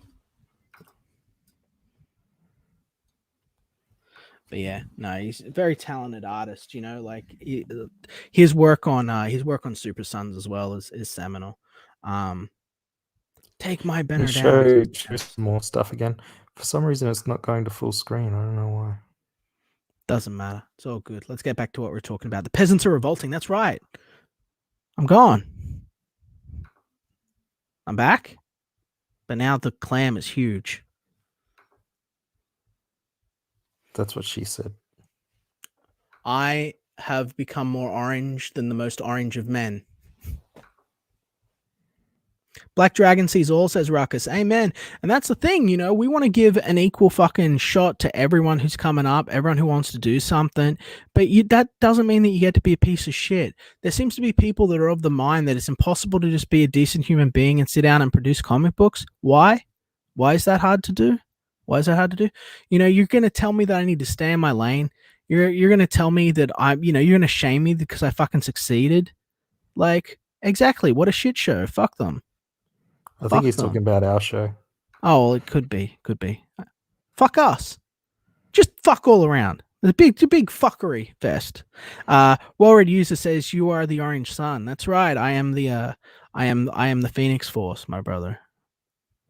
All right, I've got to look up EVS's. Magic Turtle says, "How do you really feel?" I feel. If I peel away the anger and I'm just fucking transparent with you guys, and I get a little gay and I cry, I'm going to cry on stream for you guys. To be honest with you, I'm frustrated that this guy didn't just leave me alone. When I clearly, like, he sent me a DM a while ago asking me about the Sway project, which we've talked about length before, that I was hired on to work for. And he's tried, and he said to me, like, everyone deserves a second chance, Liam, even you. Like, I'd committed some great atrocity when I had been manipulated and used and fucked around in that circumstance. And he sort of talked down to me in that regard. He was trying to get sort of private information about that artist. And I was like, I want nothing more to do with that artist or this or anything to do with this anymore. I'm done with that part of my life. I'll never work with him again. I'll never work for him again. Let him be, let him go his own way. I'm done with it. And it was when I passed Miller, you know, So essentially, I pass Miller, and then they come sniffing around trying to get dirt on me, trying to sort of do their gay op shit, and get in contact with people that are, that I wouldn't choose to willingly work with. I guess they're thinking, well, maybe if this guy's angry at Liam, we can get someone to do art for us. I don't know, but I had no part in it, and because of that, he started this feud with me, and it's just sad. Just go the fuck away, man. You're upset that I passed Miller. You're treating him like he's some god. He's nothing. His time is over. He failed. He failed to fulfill his campaign. He's still got Monster Squad to fulfill and hand out to backers. That money's been seized now by the IRS, as far as we know. So it's probably never going to be fulfilled. It's probably never going to go anywhere. Mike fucked it up. He lost the trust of the community, and even if he does fulfill, which, I believe is his responsibility, both, legally, well, maybe not legally, because, in Kickstarter, you don't have to, but I mean, it's morally, ethically, the integrity of Miller's business is gone. The age of Miller is done. The Millerites have lay bleeding in the fields. Their last great heroes unbuckle their cod pieces and wave around their dicks at War Campaign while accusing them of being degenerates. You're degenerates, they proclaim as they waggle their dicks at War Campaign for all to see. It's over. The hypocrisy, they've become lolcows. No one is left, and you're a part of the no one, Mr. Maroon, Mr. fucking Looney Tunes. You're fucking one of those. This poor Mike Barron's getting dragged in because of clowns like this guy. Yeah, Any Comicsgate is also telling Mike Barron that I'm attacking him as a sock puppet account. People are sending me screenshots. I don't use sock puppets, Mike. The Comicsgate train rolls on. Get on or stay on that platform with Sergeant Bats and Cummings. Exactly. Who's, and this is what they Sergeant Bats? I have no fucking idea, but I know who Cummings is. Sergeant Bats does sound familiar. I might know him if I saw like his avatar, but so many people come and go. So many weirdo people. Ruckus says we've sold the fields. Exactly. The land has been purged of dirt worms. This is a new glorious utopia that we're going to grow some great shit in this soil and build something truly great with Comicsgate. And we don't have room for worm whisperer pieces of shit that are just here to cause trouble. We need people that are going to produce comic books. Like fucking, So this has just happened. So this is like totally unrelated. This has happened like 5 minutes ago. Oh, dude, So, it's not. Nothing is unrelated. Nothing. No, is but I mean, unrelated. it's like we're not bringing up this tweet as part of our show. It's like this is happening now, and this is why we're going to drag this guy, because he's doing this kind of shit. He's with these guys, and this is what they're doing now. At the same time as they're monkeying around with us, they're monkeying around with EVS. Yeah. And they're just dragging Mike Barron into the ditch with them. Yeah. So And he's got a long history. Well, Mike's got, he's got a reputation to consider, and he's writing this book with this guy, or, not, I don't know what the exact working relationship is, but this guy who's basically a nobody, as far as I can tell, is now launching a book with the creator of Nexus. Give me a break. Yeah. Can we get Mike in here? Can you guys at Mike? Mr. Barron? Let him know that we want to talk to him. See if he'll come in and talk about what's going on, what he's been shown. Please.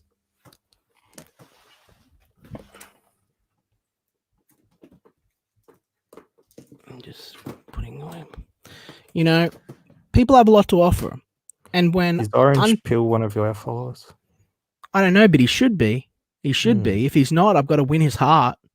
Orange Pill, if you're watching. You're swell. Subscribe to our channel.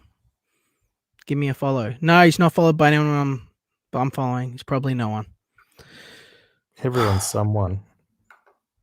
Well, yeah, everyone's someone, but I mean, like, he's probably not someone that's, named because of me, because of the orangeness. Oh, I get Bats you. and Cummings are guys going after Samedi. Yeah. Liam mentioned war campaign. Liam mentioned. Let's try again with the words. Use the words to talk, people. Raptor Jesus says, mention Liam or war campaign name in EBS chat, and you'll see all the Annies come out and wah wah all night long. Exactly. Yeah, they're fucking sad fucks, you know, like they're sitting there feuding, like they watch his streams. Like, this is the thing, guys. You've got to realize that these are all the same people that made Zach leave. Yeah, oi mate, Liam wants words with you. Yeah, that's, you get it, Jelly. Let's get in and talk to this guy. But these are all the same guys that were like made Zach leave Facebook, you know, because they'd wormed their way into moderation positions within the your boy Zach's, you know, like Facebook group, right? And what they were doing was they were using their sort of faux authority to sort of court new members of Comicsgate, people who were just sort of normies that were just coming into Comicsgate, and then turn them against EVS. Like, they'd have anti-EVS watch parties and bitch and moan in Discord. Like, okay, when you're doing this whole Ricardo Lopez stalker bullshit where a person becomes your hobby, you've got a problem. Okay, I'm just telling you right fucking now. We can all enjoy a movement. We can all have fun.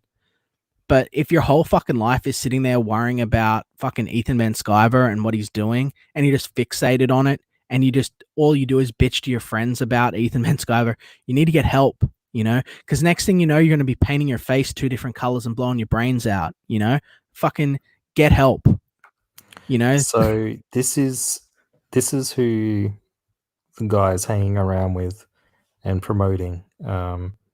People like Fan Advocacy Network who've come into Tucci's.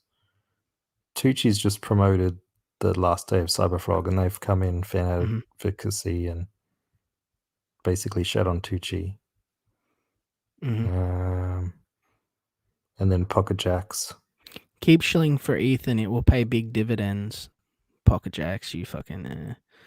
They've got this weird idea. They've got this weird idea about how things actually work. Like, they seem to think that, like, Comicsgate is this big sort of pyramid Ponzi scheme. Look at me, guys. Like, I'm an agent of fucking chaos. I say and do whatever I think is right and true. No one controls me. If Comicsgate was a pyramid scheme, a loose cannon like me would have to be destroyed, you know, like at all costs, surely. You know, it's not what you think it is. They're just people making comics and trying to have laughs. I'm pretty sure that he was retweeting some Captain Cummings stuff before. Oh, yeah. Captain Cummings has got a new name, apparently. I saw that, like 10-cent tampon or something he is now. Is that him? Yeah, that's him. He's the 10-cent guy. He's the 10-cent tampon. He's hanging around with Ren and Stimpy. Who's... Oh, Ren. Yeah, Ren and Stimpy. Yeah, little dude, they always have. That's the thing. That's the big hullabaloo, is that these motherfuckers are the ones that are leaking private DMs and private groups. They're deliberately trying to rally people against Ethan. They're involved in criminal conspiracy. And I don't say that lightly. They are involved in criminal conspiracy. Their goal is to practice espionage and destroy these other small creators. Now, you think espionage, you think Shadowrun, but what they are doing is legally prosecutable. If someone wants to set up a case, they are interfering in business. I dig the conspiracy talk, Fowler. Well, this is Comicsgate. You think we'd just be able to make comic books, but wherever there's money, there's people that don't want people to make money. And that's what we're dealing with. These people that they can't produce on their own. So all they can do is destroy. They're a legion of failures. They're a legion of sad fucks. Liam must be destroyed, no matter the cost. Yes. That's... Exactly. They're all pond scum circling the drain, says Samba. You're right, buddy. Yeah, they are pond scum circling the drain.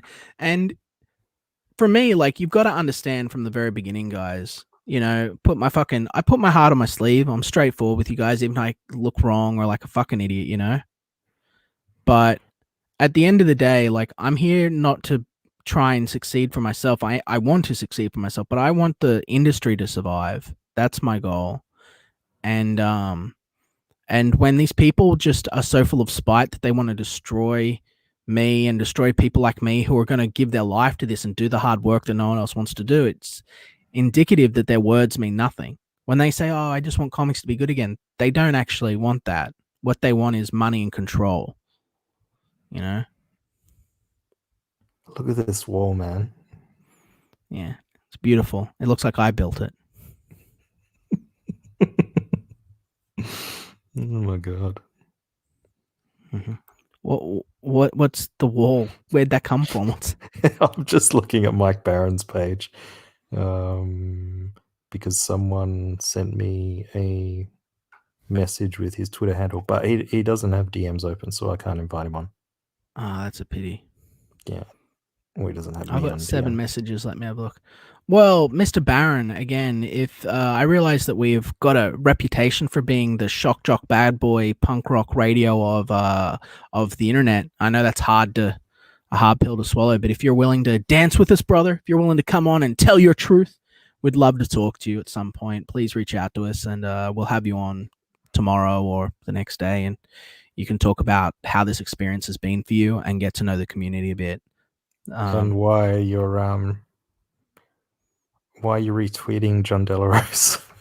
Yeah, because I don't know if you know this, but Tom Delarose, John Delarose might, offer to suck your dick or give you the best hand jobs, but the guy's gonna give you something. You're gonna catch something if you're hanging out with him. You're gonna get. I mean, Mike Barron won. He won the industry awards when they actually meant something. Liam refunded Zach. So what? It's his right. Says well-funded you. Well, it says well-refunded user. No, I didn't refund Zach. But it is my right. If I did want to, I perfectly would. And so is the right of anyone else. Not only Zach, but anyone. Anyone can refund anyone for any reason that they choose. It's their money. And when you invest in someone, you're investing in their future. And if that's not the future you want to support, you're not obligated to do so, in my opinion. That's my professional opinion. It's my personal opinion. And, I've had people in my chats trying to, not my chats on my show, my comments trying to shame me for that. Look, people refund. Tough shit. People have refunded me. I hope that they return. That's it. I don't think that the audience are our pay pig slaves, and I never will. I think that is Marvel mentality and against the spirit of the community. So, but that said, no, I never refunded Zach's book. So, I just didn't buy the one that Sashi was involved in, like the latest one. Well, she's involved in all of them, but that's it. I just didn't buy, the most recent one. All right. Let's have a look at this man's YouTube channel. Let's go.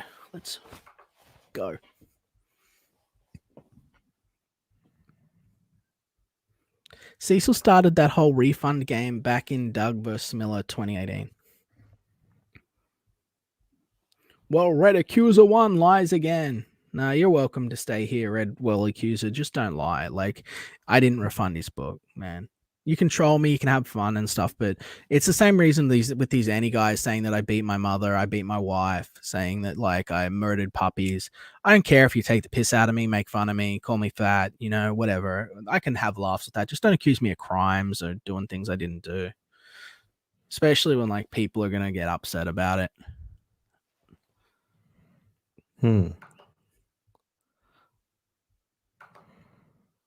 Hail Johnny Boy. What Johnny Boy say? He says, hail Mrs. Dong Lover. I've just walked into a private conversation, threw my arms around both these guys and interrupted. So, is this the man in question? Yeah. This is the heart attack waiting to happen that we're talking about. Yeah. And that's the autistic Superman image right behind him. So when he moves, you'll be able to see that face. Well, not autistic. He's Down syndrome Superman. Oops, let's turn this down a bit. Yeah. Yeah, he's gonna sell all the books by fucking with this guy. He's gonna fuck with us, and then everyone's gonna go and buy his book. He's so smart. Let's see what he has to say. Talking with Leon McKenzie, the writer of Ignition, and we're gonna try to get down and dirty and figure out what this book is really about. Because I've said a little bit, I haven't really said a lot.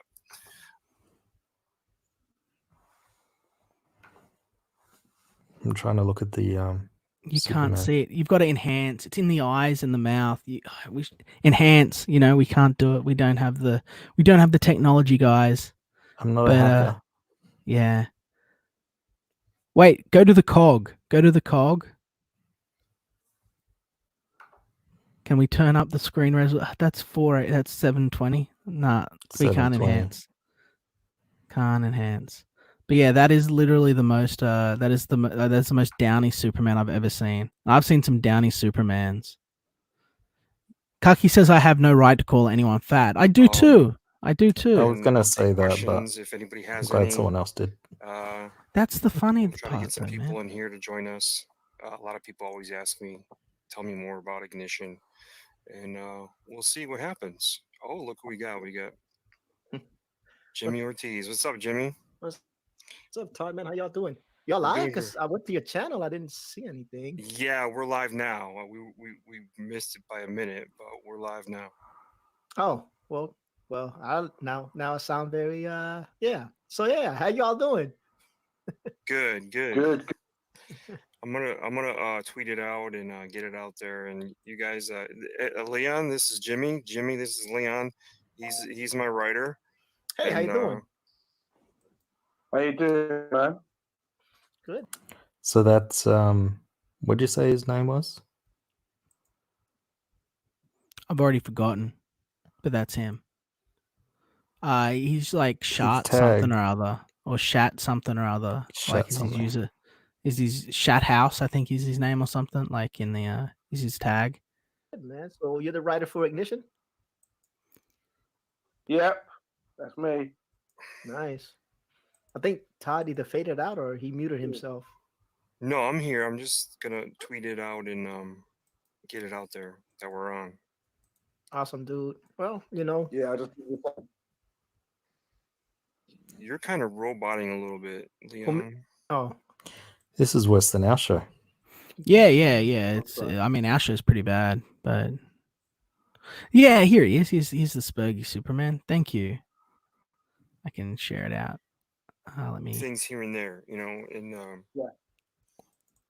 and you know, he's everything he told you is true, and we had a really bad day, and we were working with a girl who was a cosplayer, and she was looking at the art saying, "Oh, you can't be that, you know, you can't show that much cleavage," and I'm like, are you kidding me? Every picture you have of you that I've ever seen is you way out there, like way out there. So I'm like, where's this? Like, I didn't understand where she was coming from. It really threw me because I checked out right that moment when she started saying, you know, you have to have this be clean and you have to have this. I don't think he's ever talked to a woman. He's lying. Yeah. Huge. So Mulrooney, that's right, Samba. He's I wanted Mulrooney. the hero to be, you know, I mean, his problems could be gray, but I wanted him to be a little, not so much a Boy Scout, but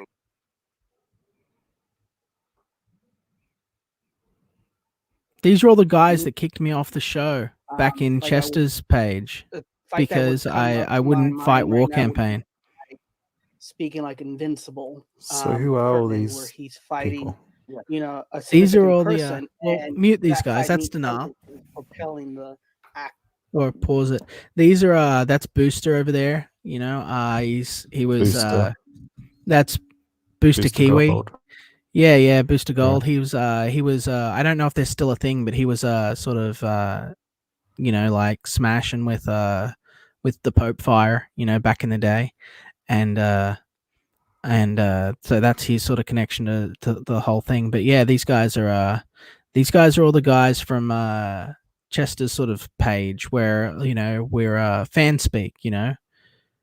Back on that first Right. show that I was on, they got rid of me Who's the null? because, well, him there, right there. You know, he's the co-host. He's Chester's co-host for FanSpeak. You know, they also do drawn and backhold and everything like that. These are the guys that were, they had Simon Portier on, right? And you're getting all the backroom gossip, guys.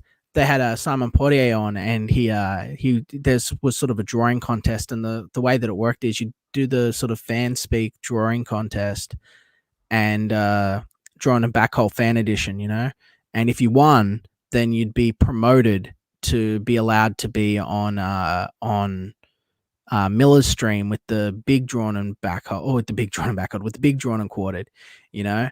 And then you'd be able to hang out with all the professional artists for one show and see if you could prove yourself there. And but Mike didn't like, you know, Mr. Portier, based on nothing as far as I could tell. Except it was probably that he had friends in War Campaign, you know. And so even though he won, they told him straight up when he came on, like, look, there's no way you're going to get on. We got to rig things so that even if you win, you don't win, because Mike's told us that he doesn't want you on. So that's who these guys are, you know. Hail the War Dong. Hail the fucking War Dong. All these guys are sort of set up in the they're all part of the sort of the command structure of Jesus Campaign, you know, that are about the sort of whisper network that's about sort of controlling access.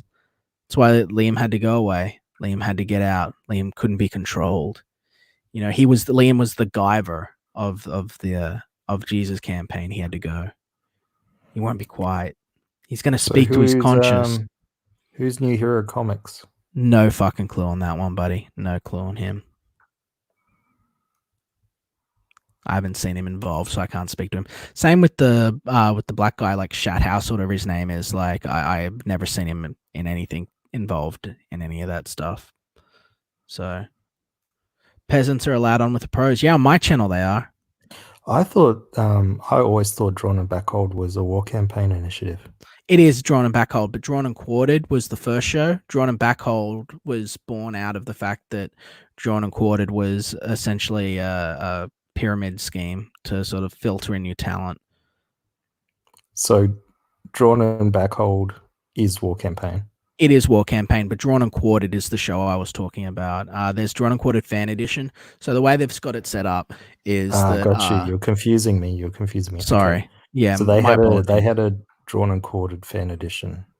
They still do, I believe. And that's where they're going. Yeah. And the winner qualifies. Yeah, that's right. Gotcha. So they bring people in, then the winner qualifies, and he can go on to the bigger show. And then he's allowed to get onto the auctions and stuff if he does a big draw for Miller. I mean, this is all fucking meth and schemes and scams, sort of, you know, plan, you know. It's just essentially plans, aren't they? Yeah, it's essentially to set up a barrier between the professionals and everyone else, so that, and I use professionals in air quotations, and that's the reason that this motherfucker, this Mulrooney guy, Miss Mulrooney Tunes, you know, he's yelling at me to stay in my fucking lane and shit, because he's sort of coming from this mindset that these motherfuckers have, where it's all about control and other people controlling, and if you don't play by the rules, and you're unpersoned. But they failed to unperson me. They tried to fuck with me, and it hurt my feelings for a week, and then I got back up and I just fucking said, I'll do it myself then, you know. And that was unprecedented. They thought they were supposed to destroy me, you know. And that didn't work. So do you know who this monkey guy is, or who Leon is? I don't know Leon, but I know the monkey guy, Will something or other. He's hangs out with that same crowd. I know who the guy, the Hispanic looking guy, L something as well, but I think he's an alright guy. Don't quote me on that, but I mean, I've never seen him do anything particularly bad. See, the problem is these guys set themselves up as gatekeepers, and I know that's a word, but I mean, they actually gatekeep. So what they do is they basically, this is, E. Orts. That's who the Hispanic guy is. So what these guys were doing with Facebook, and what they continued to do for a while, and why I sort of really spoke out against it, was De La Rose does the same thing. So they hover on these locations, and then when you come in and you're like a normie, you're new to the community, they kiss your ass, and you think, oh, these guys are sort of big comic skaters because they've got a show, and then you feel special because you're talking about them. They sort of honey dick you over to their audience and try and lure you in, and then if you're a talent, they bring you in, and then they fucking woo you with charm and talk and say, oh, we'll get you on the show and we'll do a show with you, and then that's when they start trying to fucking put the control on you, you know. Pan said on EBS's show that he wants to debate you about not backing Zach Liam. So much for supporting the customer. War campaigners on the ass kissing campaign with the big guys. Sure, I mean, fucking whatever. I've said my piece on that, and I'll say it again if I have to, and that is, I don't think that you should be hiring someone that's anti-Comicsgate. Period. You know, I mean, guys, have you not been paying attention? I do and think what I fucking do and think. Like, no one controls me. You can talk to me and I'll see reason, but I'm not gonna, like, you're trying to make it seem like I've got to be scared of Pan. I'm not. Like, I can just talk to Pan, dude. Like, it's you know. Drawn and Quartered Fan Edition chat rigged the vote to send talentless booster Kiwi to Mike's show. The chat then rigged the vote on Mike's show. Mike claimed the veto after that. Yeah, well, that's it. There's a bunch of dirty stuff going on all the time. Pan wants to debate anything. Exactly. Pan's a good guy. Like, I'm not scared of Pan. I can just talk to him. And I've expressed my opinion on that. You know, if there was an option for me to buy Zach's campaign where I didn't have to where my money didn't have to go to supporting someone who was anti-Comicsgate, I'd do it on the latest book because I was interested in it. But as it is, I'm not going to support someone that ultimately is against what we're doing. They're not even in neutral to what we're doing. If they were neutral to what we're doing, I wouldn't care, but they're actively against what we're doing. There are people that are tied up in this bullshit that we're talking about right now. You know, you think that anti-Comicsgate, they make it out. I'm talking everyone's fucking head off, but they make it out that anti-Comicsgate is like this, like Preston and JDA, and they're like this separate little group, or that there's like degrees of anti-Comicsgate. Guys, there's not. There is Comicsgate and anti-Comicsgate, and all of the guys that are not saying I'm Comicsgate are all in the anti-Comicsgate discords. They're all working with these guys. They're all in bed together. They fucking all wash each other's backs, you know. They all tell each other how handsome and pretty they are, you know, and they all sit around and commiserate together, right? That's what's going on. I reckon Caesar Caligula is lying, because I'm pretty sure I asked him to come on the show before and he said he couldn't. No problem. No problem. He's got stuff to do anyway. I think he's working. No, I mean, I don't think he would want to debate Liam, and that was his answer. I mean, yeah, I mean, it wasn't a big deal. Exactly. He's just shit stirring. We have a little bit of shit stirring going on here. It's all right. Yeah, exactly. We have our laughs. Well refunded user one. Teach yourself how to support Comicsgate projects to the end. I don't know. He's got a right to refund whatever he wants to do. It's his money at the end of the day. If he wants to sort of these to succeed, though, I will say, well-read user, like, if you, this is for another time, but well-read, you're an intelligent guy from our conversation. If you really want to see the change that you're talking about, if you want your kids to sort of grow up in a world where there is sort of more of an alternative, like you sort of implied, then you do need to support creators that are doing that, you know, and not Down syndrome Superman.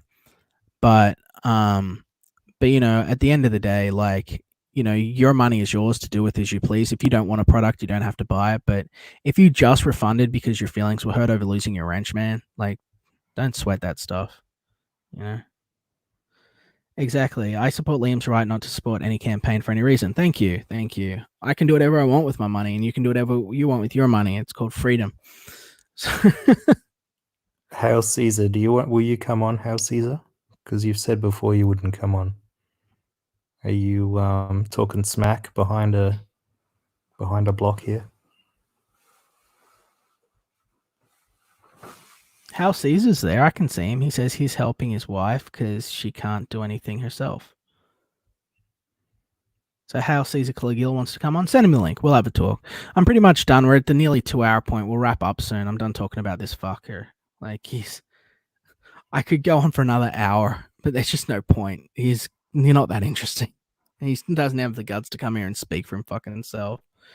No, the only issue is that we do need to sort out the stuff he's doing with Mike Barron and that, because there's a whole bunch of good guys, well, maybe not a whole bunch, but there are some good guys that he's sort of going to be taking down with him. Exactly. And these are guys that have established careers and don't know better. That's the problem.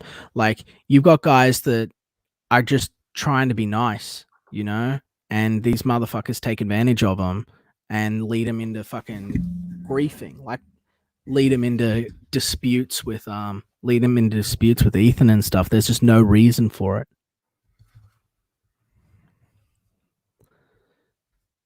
Don't throw it in the chat, you fuck. You send it to him as a DM.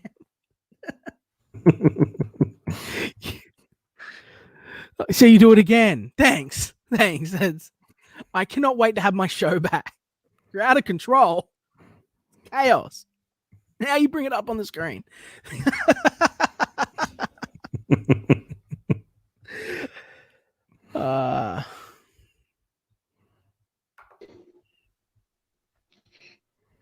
Hey. Hey, good morning, guys, or should I say nighttime for you?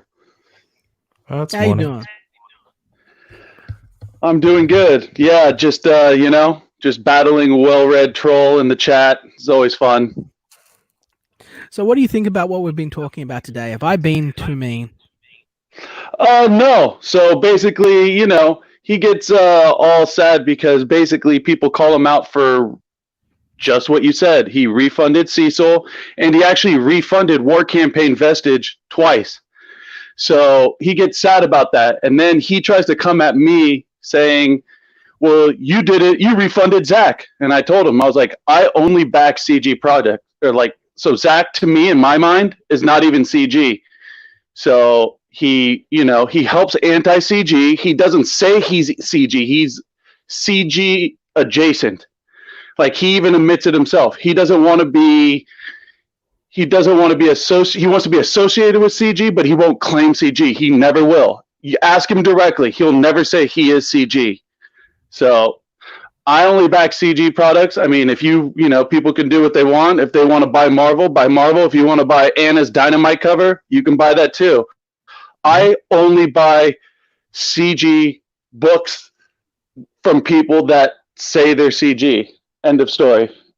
Well, this guy says he's CG, so what do you think about that? Yeah, who says he's CG? What do you think about Mr. Looney Tunes, Mr. Malooney Tunes? What do you think about him? The topic of today's show. Well, he has to. Was about. That's really what my question was about. But I just let you say your bit. Yeah. So basically, I mean, if he backs CG and he supports other CG creators, then he's CG. But I don't think he does. So anyone that's hurting other CG creators, you're obviously not CG, So what do you think about his advocacy for Mr. John Delarose and Pocket Pussy and so he's not CG. He's not CG by definition. Because if you're helping people that actively try to hurt Comicsgate, then how can you beat Comicsgate? Like, it doesn't make sense. Yeah, I agree with you. I get a lot of shit for that. But I agree with you. And I'm not I'm a purity testing machine. I'm a purity testing robot. But it's what's going to cause the end of Comicsgate. The idea that we would not support people that want to destroy the movement.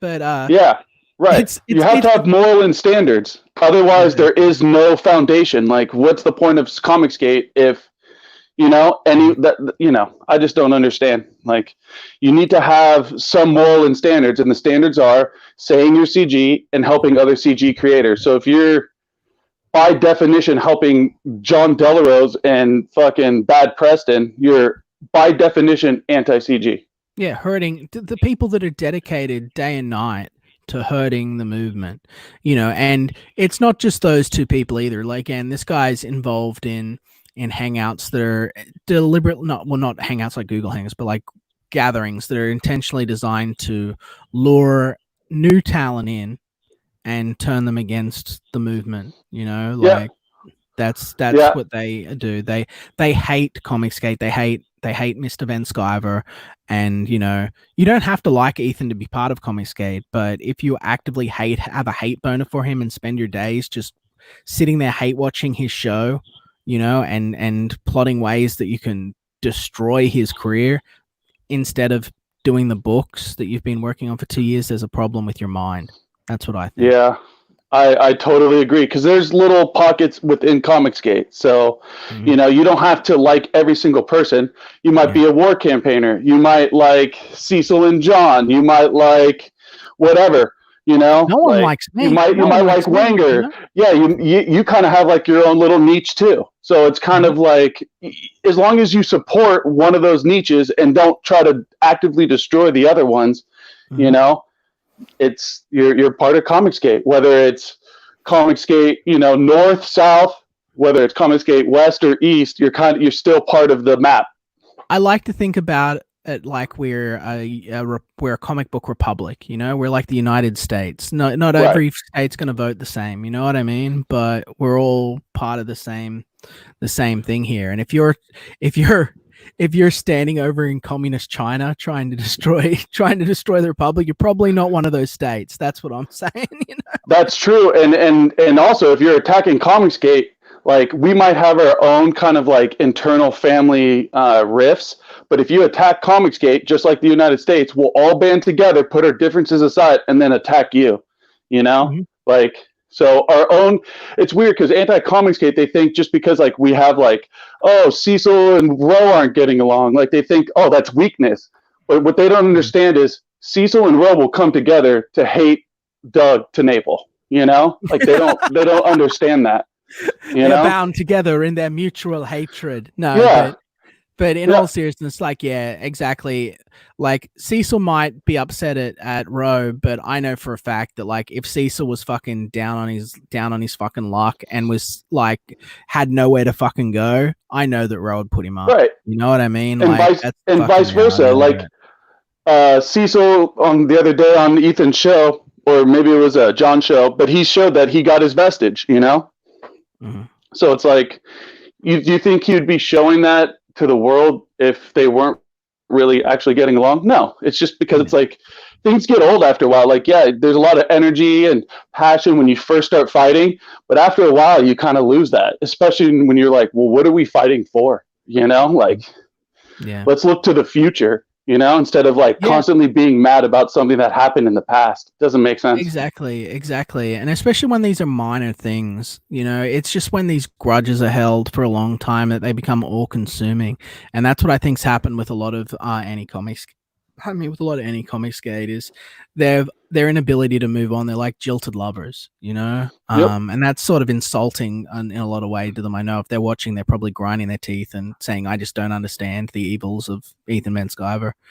But it's like you're a jilted girlfriend. You're like, you didn't get what you wanted. It didn't go the way that you wanted, and you can't move on. So you're like fixating and trying to destroy them. And it's just like, you got to just move on. They can't though. You know why? Because Comicsgate is successful. Like, your campaign's successful. Vestige was successful. Cecil's not even a comic book creator. He was a fan who made a comic, kind of almost like Vestige. And they're more successful than these creators that have been in the comic industry, like Mike S. Miller and Doug. So it's like they can't move on. They see how successful it is, and every time a new person in Comicsgate is successful, they just trudge up old, And let's look at the tunnel vision. And let's look at the tunnel vision of Mr. Mulrooney, Mr. Mulrooney Tunes. This man didn't know who Micah Curtis was. Like, I'm not saying that Micah Curtis is a rock star, but to give you an idea of the perspective of where how much he actually knows or understands about Comicsgate, he didn't know who Micah was. Micah, who's been on like what, probably 100 of Ethan's shows. He's been on everybody's shows. He's been on Wenger's show. He's been on your show. So he just like, it just shows you he's not in the loop. He doesn't know. He's very active on social media. But what this guy is, he came in, he dipped his toe into Comicsgate, and he found his audience. He got back pats from the Good Boy Squad, from Jesus Campaign. They said, "You're a good boy. You're ours." and you clearly don't have the talent to be really big, so you can sit here and commiserate with us. And he got together with them, and then they just sat there bitching about Ethan for 2 years, and that's been his whole life every single day for 2 years at this point. Yeah, I mean, that's he gonna. hasn't, you can't not know who Micah is. Ethan makes jokes about Micah all the time. Yeah. It'd be like not knowing who Cecil is at this point, Yeah, Like, I mean, there's only one person in Comicsgate that just refuses to wear sleeves. Like, how do you not know? He's kind of noticeable on the stream. he's on the guy with he's the on arms. memes, and this is a guy that hates War Campaign. This is a guy that despises War Campaign. But what, he's never seen Micah in any of the memes? Nah. Yeah, he doesn't, like you said, he just dipped his toe in. He's trying to be an expert, because if you're not in Comicsgate, the best way to get the second amount of views and eyeballs is to be anti-Comicsgate. So he's like, okay, I'm just going to go full anti, and you can't even do that right because you don't know who Micah Curta is. It's like, come on, man. Yeah, and he thinks that stirring up drama with me, starting a slap fight with me, is gonna sell him books, because he's dealing with guys like Delarose, who's gonna tell him that's how you do it, because they want him to suicide run himself into the brick wall head first. And that's what he just did. You think that you're gonna sell a single book out of this? You think that all that you've done? I know that you're watching this too. All that you've done, man, is make sure that no one is going to buy your fucking book, because you fucking showed what a tool you are. All that you can do now is try and damage other people's careers. And guess what? I'm not going to let you. I'm going to tell everyone what you're fucking up to. No one's going to want to have shit to do with you anymore. Well done. Your campaign can aspire to the great heights of NASA Rabati and Robotoad, Yep. Good luck. And bless this meth. Yep, have fun. You won't even hit what fucking JDA does, because he used you like a fucking puppet, and now you've suicided your fucking career. Good job, buddy. Good job. Yeah. But they think they're smart. They think they're playing 4D chess. They think that everything's going to work out for them, and they're going to, tear me down and raise up, and it's over. You lost. Move on. Yeah, what's funny is they think they're playing 4D chess. While we're playing regular chess, they don't realize they're just playing checkers while we're playing chess. Yeah, exactly. They got no fucking clue what they're doing. It's sad, It's sad. And I'm not saying like, hey, I'm a fucking rocket scientist here, but I am someone that's going to sit down and make good comic books. I'm someone who's professionally trained in the craft, who knows what he's doing. And I'm someone who has the product ready to go, We're just waiting to get the last of the colors so we can print and ship, and then I'll be pumping out my next project. We're already 20 or so pages into it, and that's just the beginning. We got a few other things I haven't even announced yet that are in production as well. Nice. I'm a fucking machine, and I'm here to make things good for Comicsgate, for my customers, things that are fun and entertaining. And I don't want to be making streams like this where there are fuckwit clowns that don't know what they're doing, that are just fucking collateral damage to everyone around them. Because you're not a bigger nuke than me, man. Like, if you want to see I'm pulling back because I'm waiting to see how you respond to this video.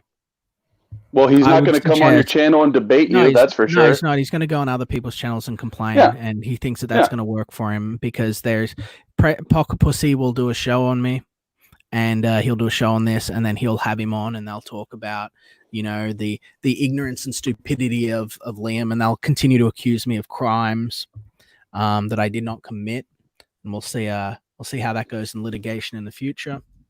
But I'm not fucking around either. Let's make that perfectly clear. I'm here to help the comic book industry. I'm not here to fuck around. I joke sometimes, but this is my career at this point, and if you want to fuck with my career, then I mean that's a crime. Yep. You're accusing me of committing crimes that there is ample evidence that I did not commit, to damage my business. Yikes. You're involved in backroom conspiracy against myself and a number of other people to actively destroy and tear down their businesses. It's every bit as bad as what Mark Waid is doing. Just think about that when you decide what you're doing with your life when you wake up tomorrow. That what would be best for you, my enemy, my nemesis, my rival, is to go away and work on your book or do whatever he's going to do and fucking, what was that saying? Stay in your lane. Because I'm swerving all over the fucking road. And I'll fucking take you out. I will. I won't be nice on my next fucking video. I will not be as nice as I was today on my next video about you if you push this. Well, it's a lose-lose situation for that guy. Exactly. It is a lose-lose situation. Learn how to pick your battles, you know? Yeah. He's going to lose because now he's going to get war campaign memes. You know, he's going to get like fucking trolled on the internet by random individuals and stuff. And then at the same time, like you just said, you're already working on your second book. So it's like you're making things and you're going to continue to make things. Whether this idiot does anything or says whatever he wants, you're going to continue to make things. So all he did was get trolled by the rest of Comicsgate, you know, good job. You know, like you just pissed off, you just poked the beehive and pissed off everybody. And at the same time, he's not slowing you down at all. He's not slowing you down. So it's like, what did he accomplish? Nothing. He accomplished nothing. Dude, I literally walked away from him on 3 separate occasions to just let him fucking carry on like a spurg. And then he continued to do so over the course of he just continued to just repeatedly stab himself. And I'm thinking, fuck, dude, just go away and do your own fucking thing. Like, let me be over here. And he's like, oh, I'm going to fucking get you. And it's like, dude, you fucking idiot. You idiot. You were making yourself fucking radioactive. Like, oh, Liam cried. Like, oh, wow, I'm human. Uh-oh, Spaghetti-O. I got sad that my dog died. Uh-oh. I didn't kill myself when your buddy wanted me to. Uh-oh. Poor Liam. Yeah. You know, don't buy his book. It's weird. You can't. It's weird. No one can relate to that. Oh, Liam made up a story for sympathy for his dogs. Like, no. Liam demanded everyone give him money in the community. No. In fact, if you actually properly look into that, you'll see that when a GoFundMe was set up, I actually said to the guy, like, dude, take the GoFundMe down. That's not what I wanted.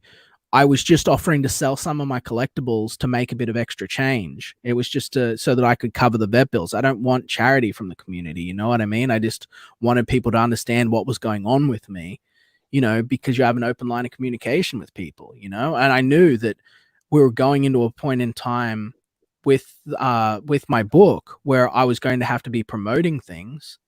And during that time, I was going to have to be spending, you know, most of my day literally hand raising puppies, like giving them hydrolytes, keeping them going, making sure that they weren't passing out, nothing was wrong. It was very time intensive.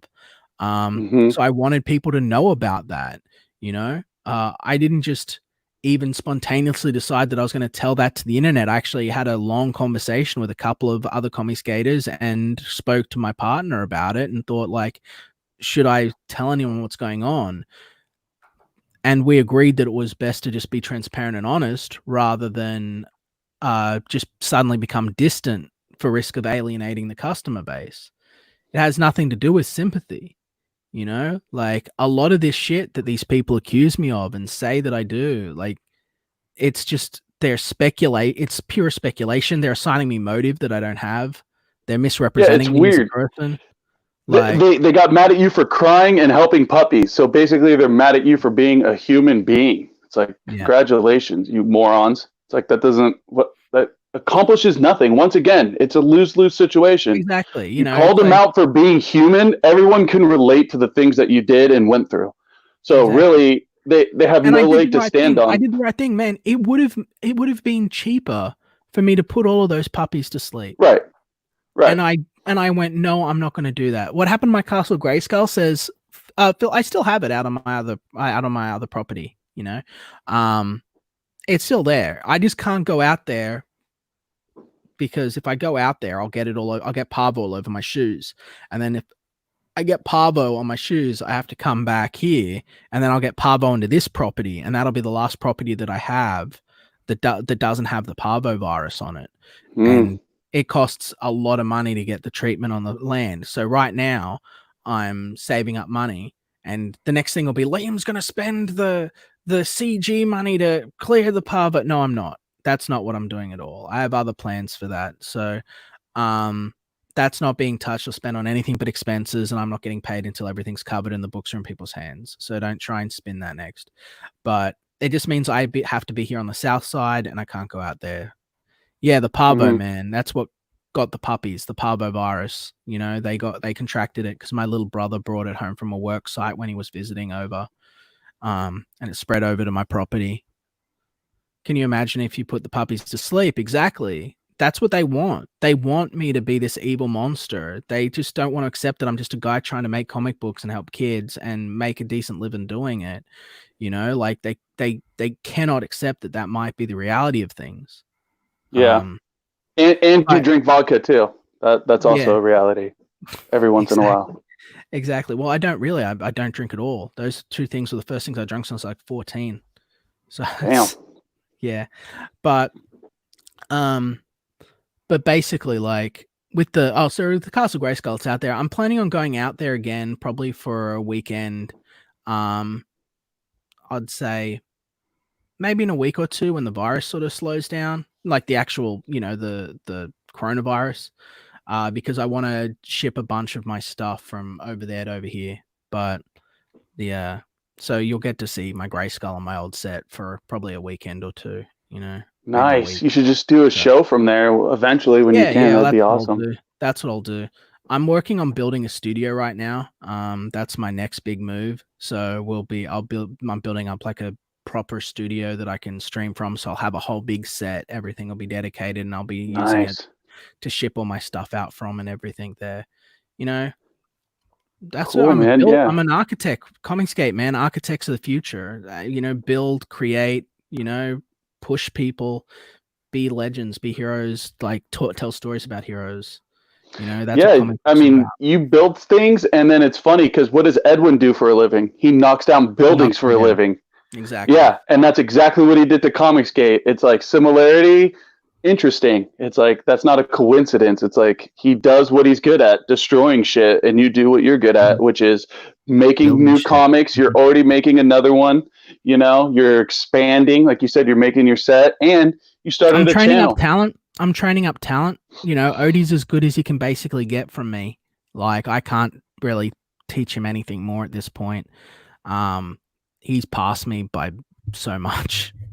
Well, experience, man. It's like driving. Like, you can know how to drive, but it just literally you can't teach experience or wisdom. That just comes with time. There's a few things I can kind of sort of point on him, like the technicals of stuff. Like the other day we were in a private stream with another Comicsgate creator, and he was asking about page layouts.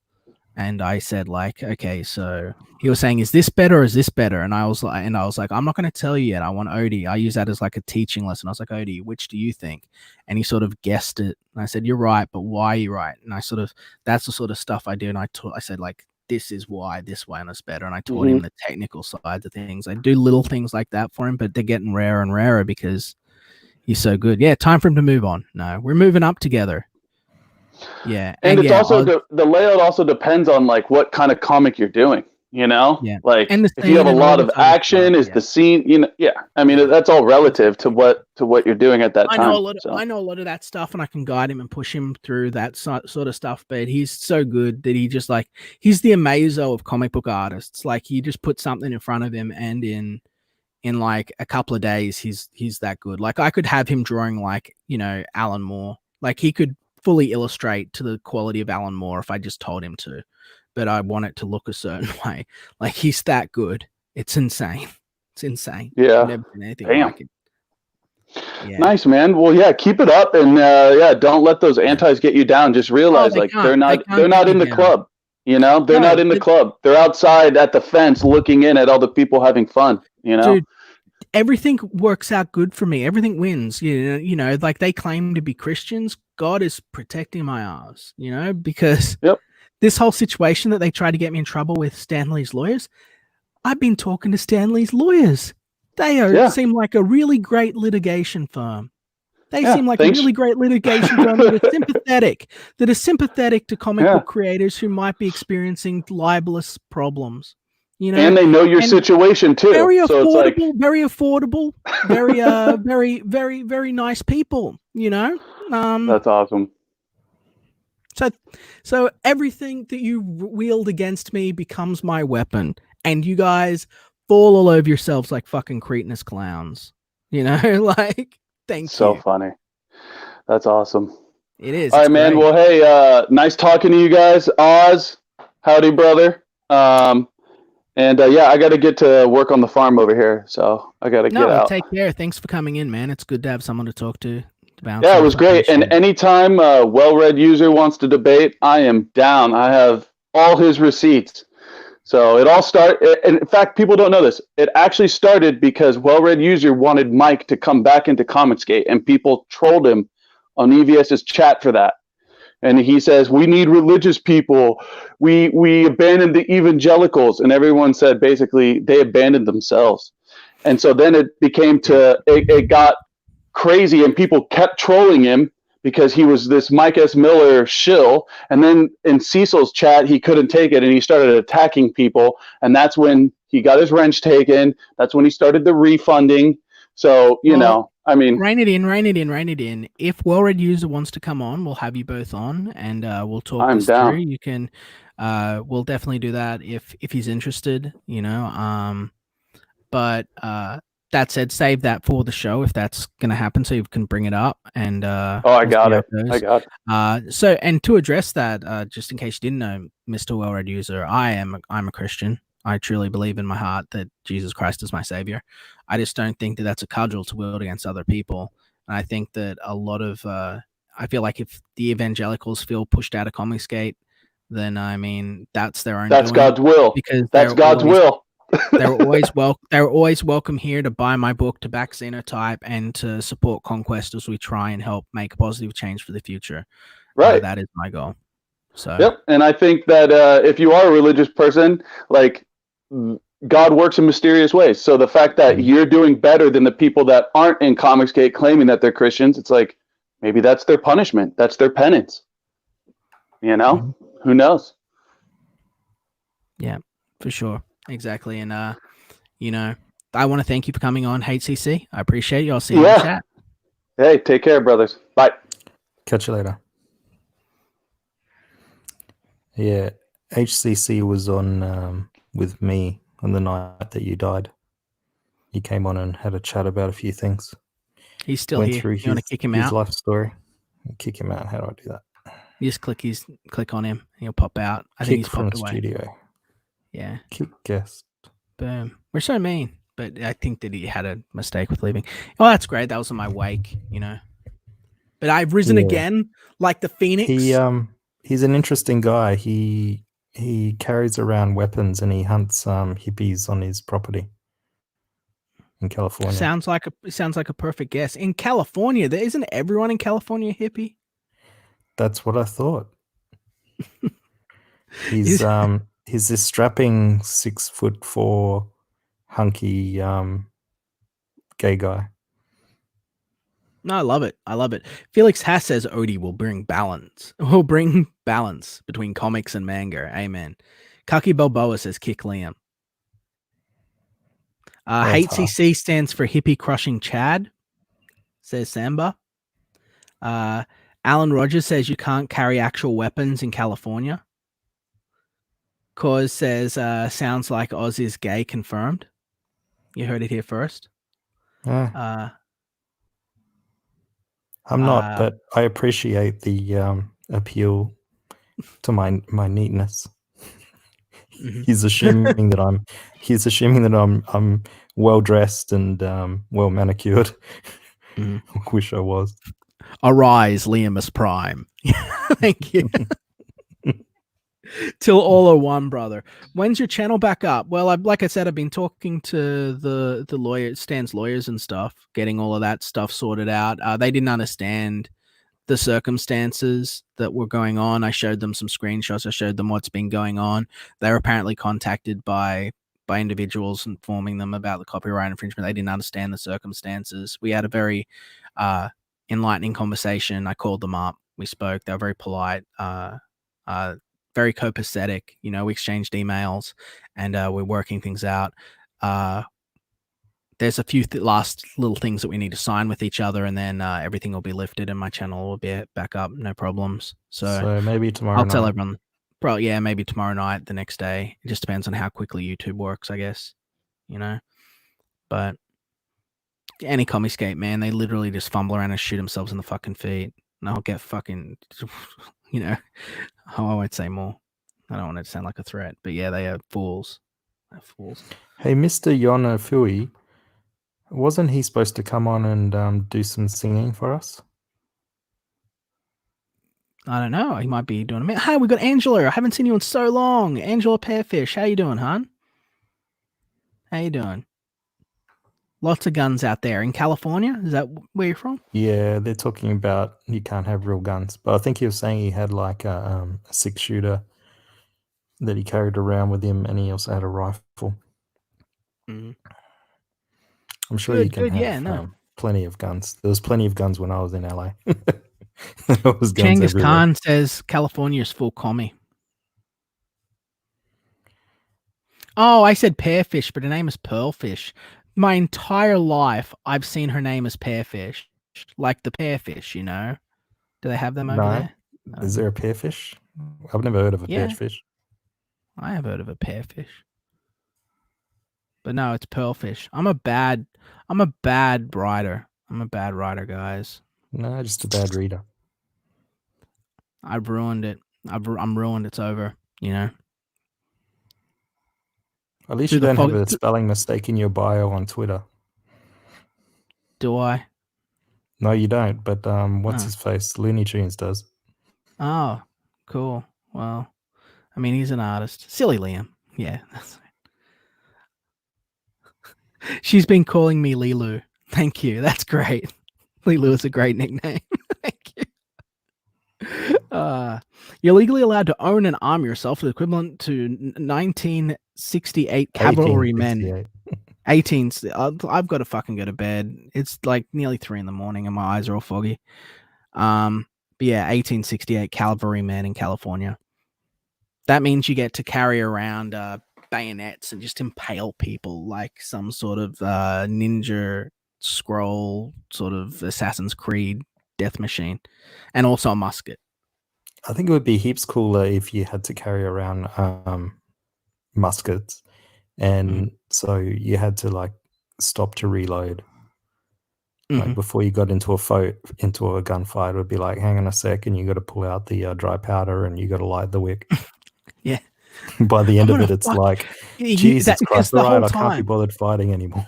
Exactly. The whole time you're standing there loading the weapon up, you're both screaming abuse at one another, you're back and forth, you know? So you've got this sort of like one-up game of verbal sort of fisticuffs as well before you finally decide to end their life. A little chance to make the other guy laugh. Mr. Yonafu is lying.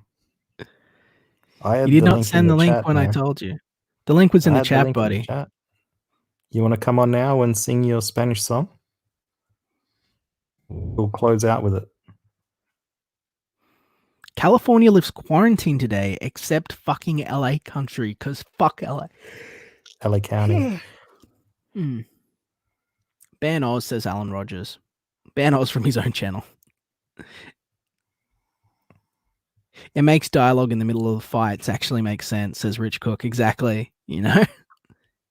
You could technically own a cannon. That's right. That would be hilarious. Be cool. Carry multiple loaded muskets at once. Imagine you're this motherfucker and you've got like 7 muskets all across your back, like the guys that carry around, like the samurai that carry around like the 7 swords. It's like walking around with these loaded guns on your back. You're like, boys, toss it away. Yeah, boys. And you lean over to tie your shoe up, and all your ball bearings fall out of the guns.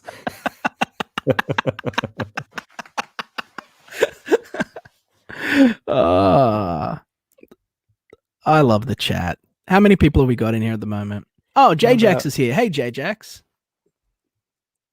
About 60. We got all my regulars that finally found us. 60's where we're at, dude. That's the size of the Cool Kid Club. Minus about the 10 sort of people hate watching us. How many downvotes have we got? About 9 still? I don't know. I don't look at that. Yeah, that's how we know how many anti-comic skater are in here. There's about 9 of them usually. You know what my daughter does? No. she goes on to the comments section, and whenever anyone says anything nasty about me, she likes it.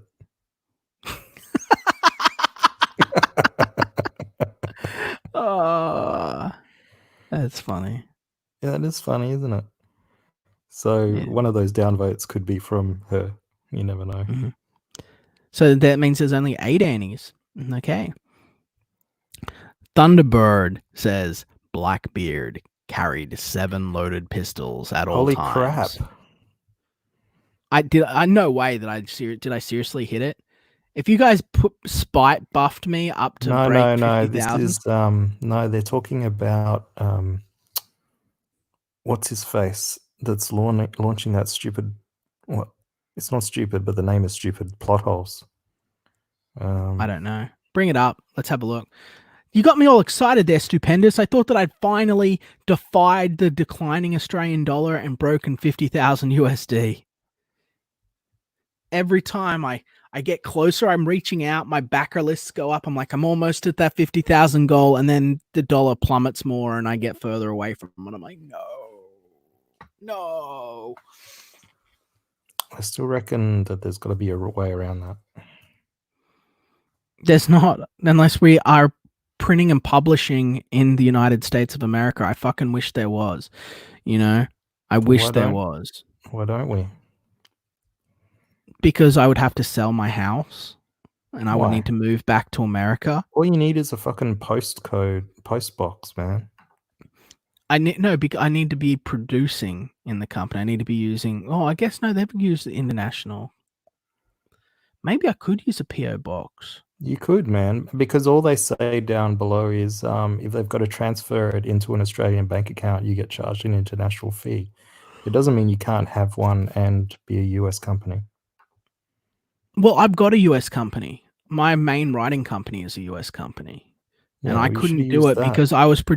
they wouldn't let me. Because I was producing the product in Australia. I got an email notification saying I needed to revalidate and everything because, I was in Australia. I was posting from Australia. It picked it up on like the IP or whatever the fuck it was. I thought that for a little while, well, maybe I could use like a VPN to make it look like I'm from the US. But then I thought like, oh, my nose is killing me. Hold on. But then I thought, like, well, no, because then if I get caught out doing that, I could get in trouble with Indiegogo. So I should just do it honest, And I just thought, fine, then. That's when I was buckled down. I thought, well, I'll do everything Aussie. Fuck it. I'll do everything in Australia. So what are we looking at here? Plot holes. All right. So this is Sean Gordon Murphy's new campaign, which is just launched. Mm-hmm. So he's doing a 62-day campaign and he's raised 20 grand. And it's a 50 US. Is his stretch goal $77,000? Well, his print goal is 50,000 US.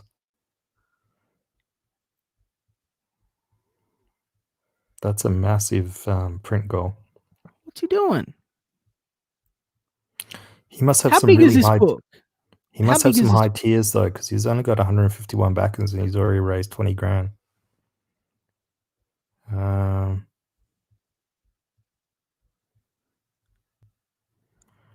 Let's have a look.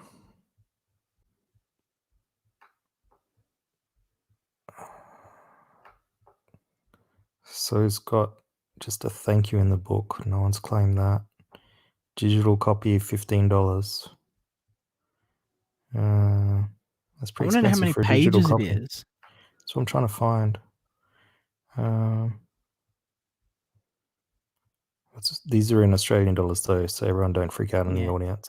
Mrs. Donglover wants you to drop some Xenotype links, but they can't do that because you have no mods to drop links. Just go on Indiegogo and look up Xenotype. Dick bag. Can't wait to get my channel back. Look, I asked all these people to come on to be modded and they didn't want to. So you and your like modding night ceremony. Well, yeah. Wait a minute. With an initial funding of $50,000, we'll print a softcover trade paperback for backers. The book will be at least 100 colored pages, 4 issues of story plus exclusive making on material, though we hope to expand this with stretch goals. Tiers will start with digital rewards, less expensive. And what the sweet fuck are you doing?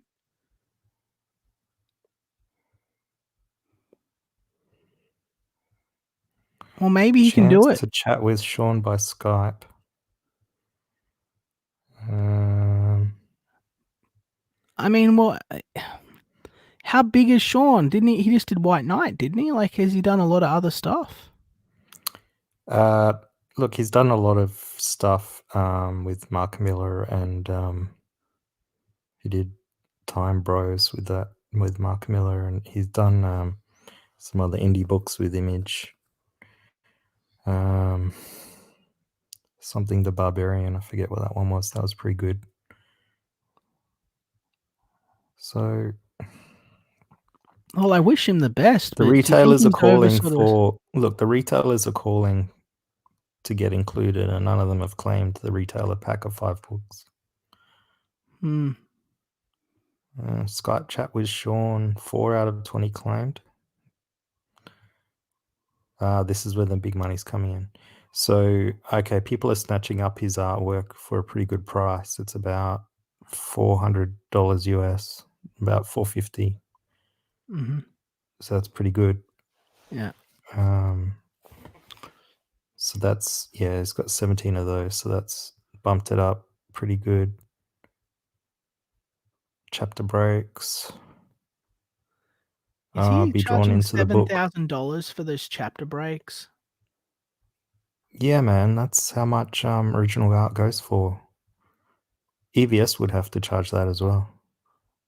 We got scolded that Odie's original art was going to be that we were charging too much for it when I put it on for $500. So we had to lower it because people were like, "No one's going to buy it for that." Lame. I went, okay, so I lowered it down, and now I'm looking at these guys doing like asking $1,000 for it. Like Odie sells in galleries for like $3,000. Well, €300 for 3,000 euros.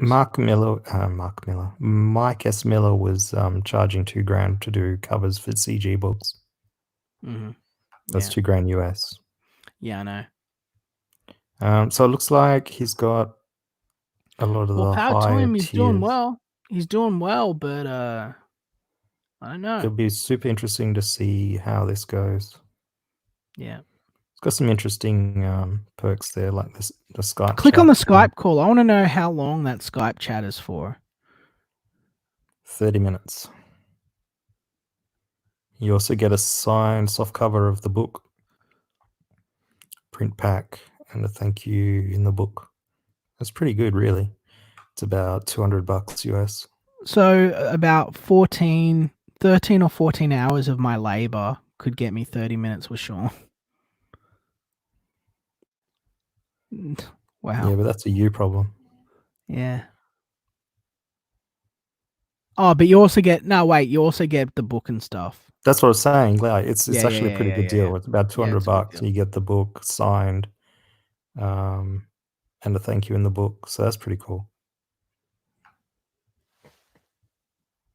I'd probably go on that and like say, can you talk about Comicsgate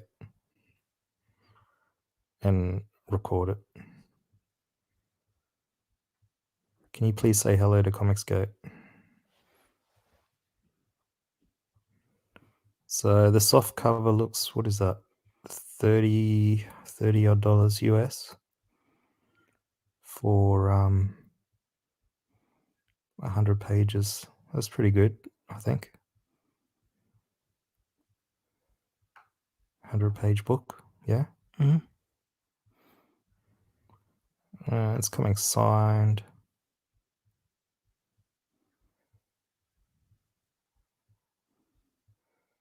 And you get the digital copy, cares, your name's printed in the book. Yeah. But I mean, 50,000, that's ambitious for the goal, you know, like, but I mean, I guess he'll probably hit it. He's a big name. So. Yeah, he'll probably hit it tomorrow. Mm-hmm. But yeah, it's interesting. Very interesting. Mm. It's got 150. So that's the thing. You got to have some big perks in your campaign to get the ball moving. But you also need people that are going to want to buy those big perks, Well, I'm only talking about in terms of the bigger draw cards, like they're saving each world one page at a time. It's like superhero page masters. Look, I don't think this book looks very interesting at all. I think it looks a lot like Joe the Barbarian, except and the art with Joe the Barbarian was cool, but the story was sort of it's about a kid having a diabetic fit, so he's hallucinating things going on. Okay. So it's a bit his stories are a little bit different. Mm-hmm. But he's a cool guy, so whatever. Good luck to him. I hope it does well. It'll be interesting to see how the perks do. All right. Has the next case of the Littlest Umbrella launched yet? I want to focus on books I care about. Harsh. No, it's not up yet. I think they've got the pre-launch page. He's launching on his birthday, apparently. Liam get a Skype call and then sell him Xenotype. Yeah, it's like, hey, I just wanted to come on to so you had a manga hero in your lineup, and I want to talk to you about my manga hero and what I can do for you. It's put it in real money units. At least you're smart enough to do a soft cover.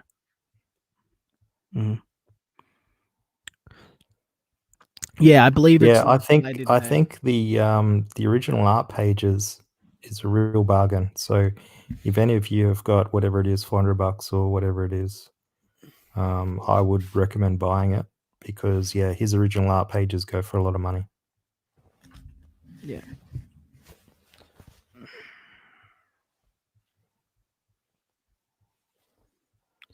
So, Tug's book launches today, so that'll be that should be good. We'll definitely give that a shout out.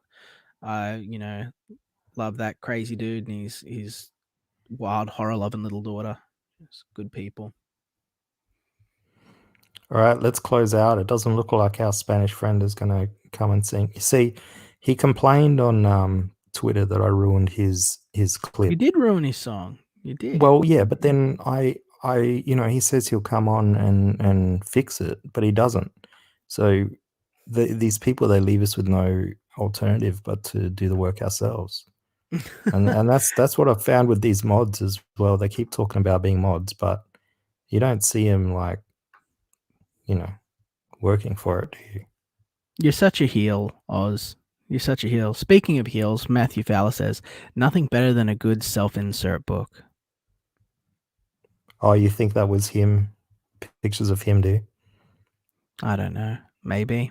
I just, I wish all the best to him. All the best to him. Is he Comicsgate? I know that he's sort of been. I think he's a really big independent guy. So I think that he's very sympathetic to the success that we've had with independent publishing. Yeah, that's is awesome. him. Yeah, that is him. All right. Well, ladies and gentlemen, boys and girls, if there's anyone in the audience that has not yet backed Xenotype, the most electrifying manga of 2020, bar none, head over to Indiegogo, check it out. Help us fight back against the economic collapse of Australia as we descend into desperate times, and help me break that 50,000 goal in spite of the fact that our dollar's worth pennies to yours now. Also, that means that you can get the book nice and cheap right now. I think you're getting about a 30% discount just because of our dollar being so low. So get over there, grab a copy for a friend, grab a copy for your son, for your daughter, for your friend, for your son or daughter's friend, And I just want to say thank you. My name's Liam Gray, and like a number 2 pencil, I've always got a point. Boom. We're out.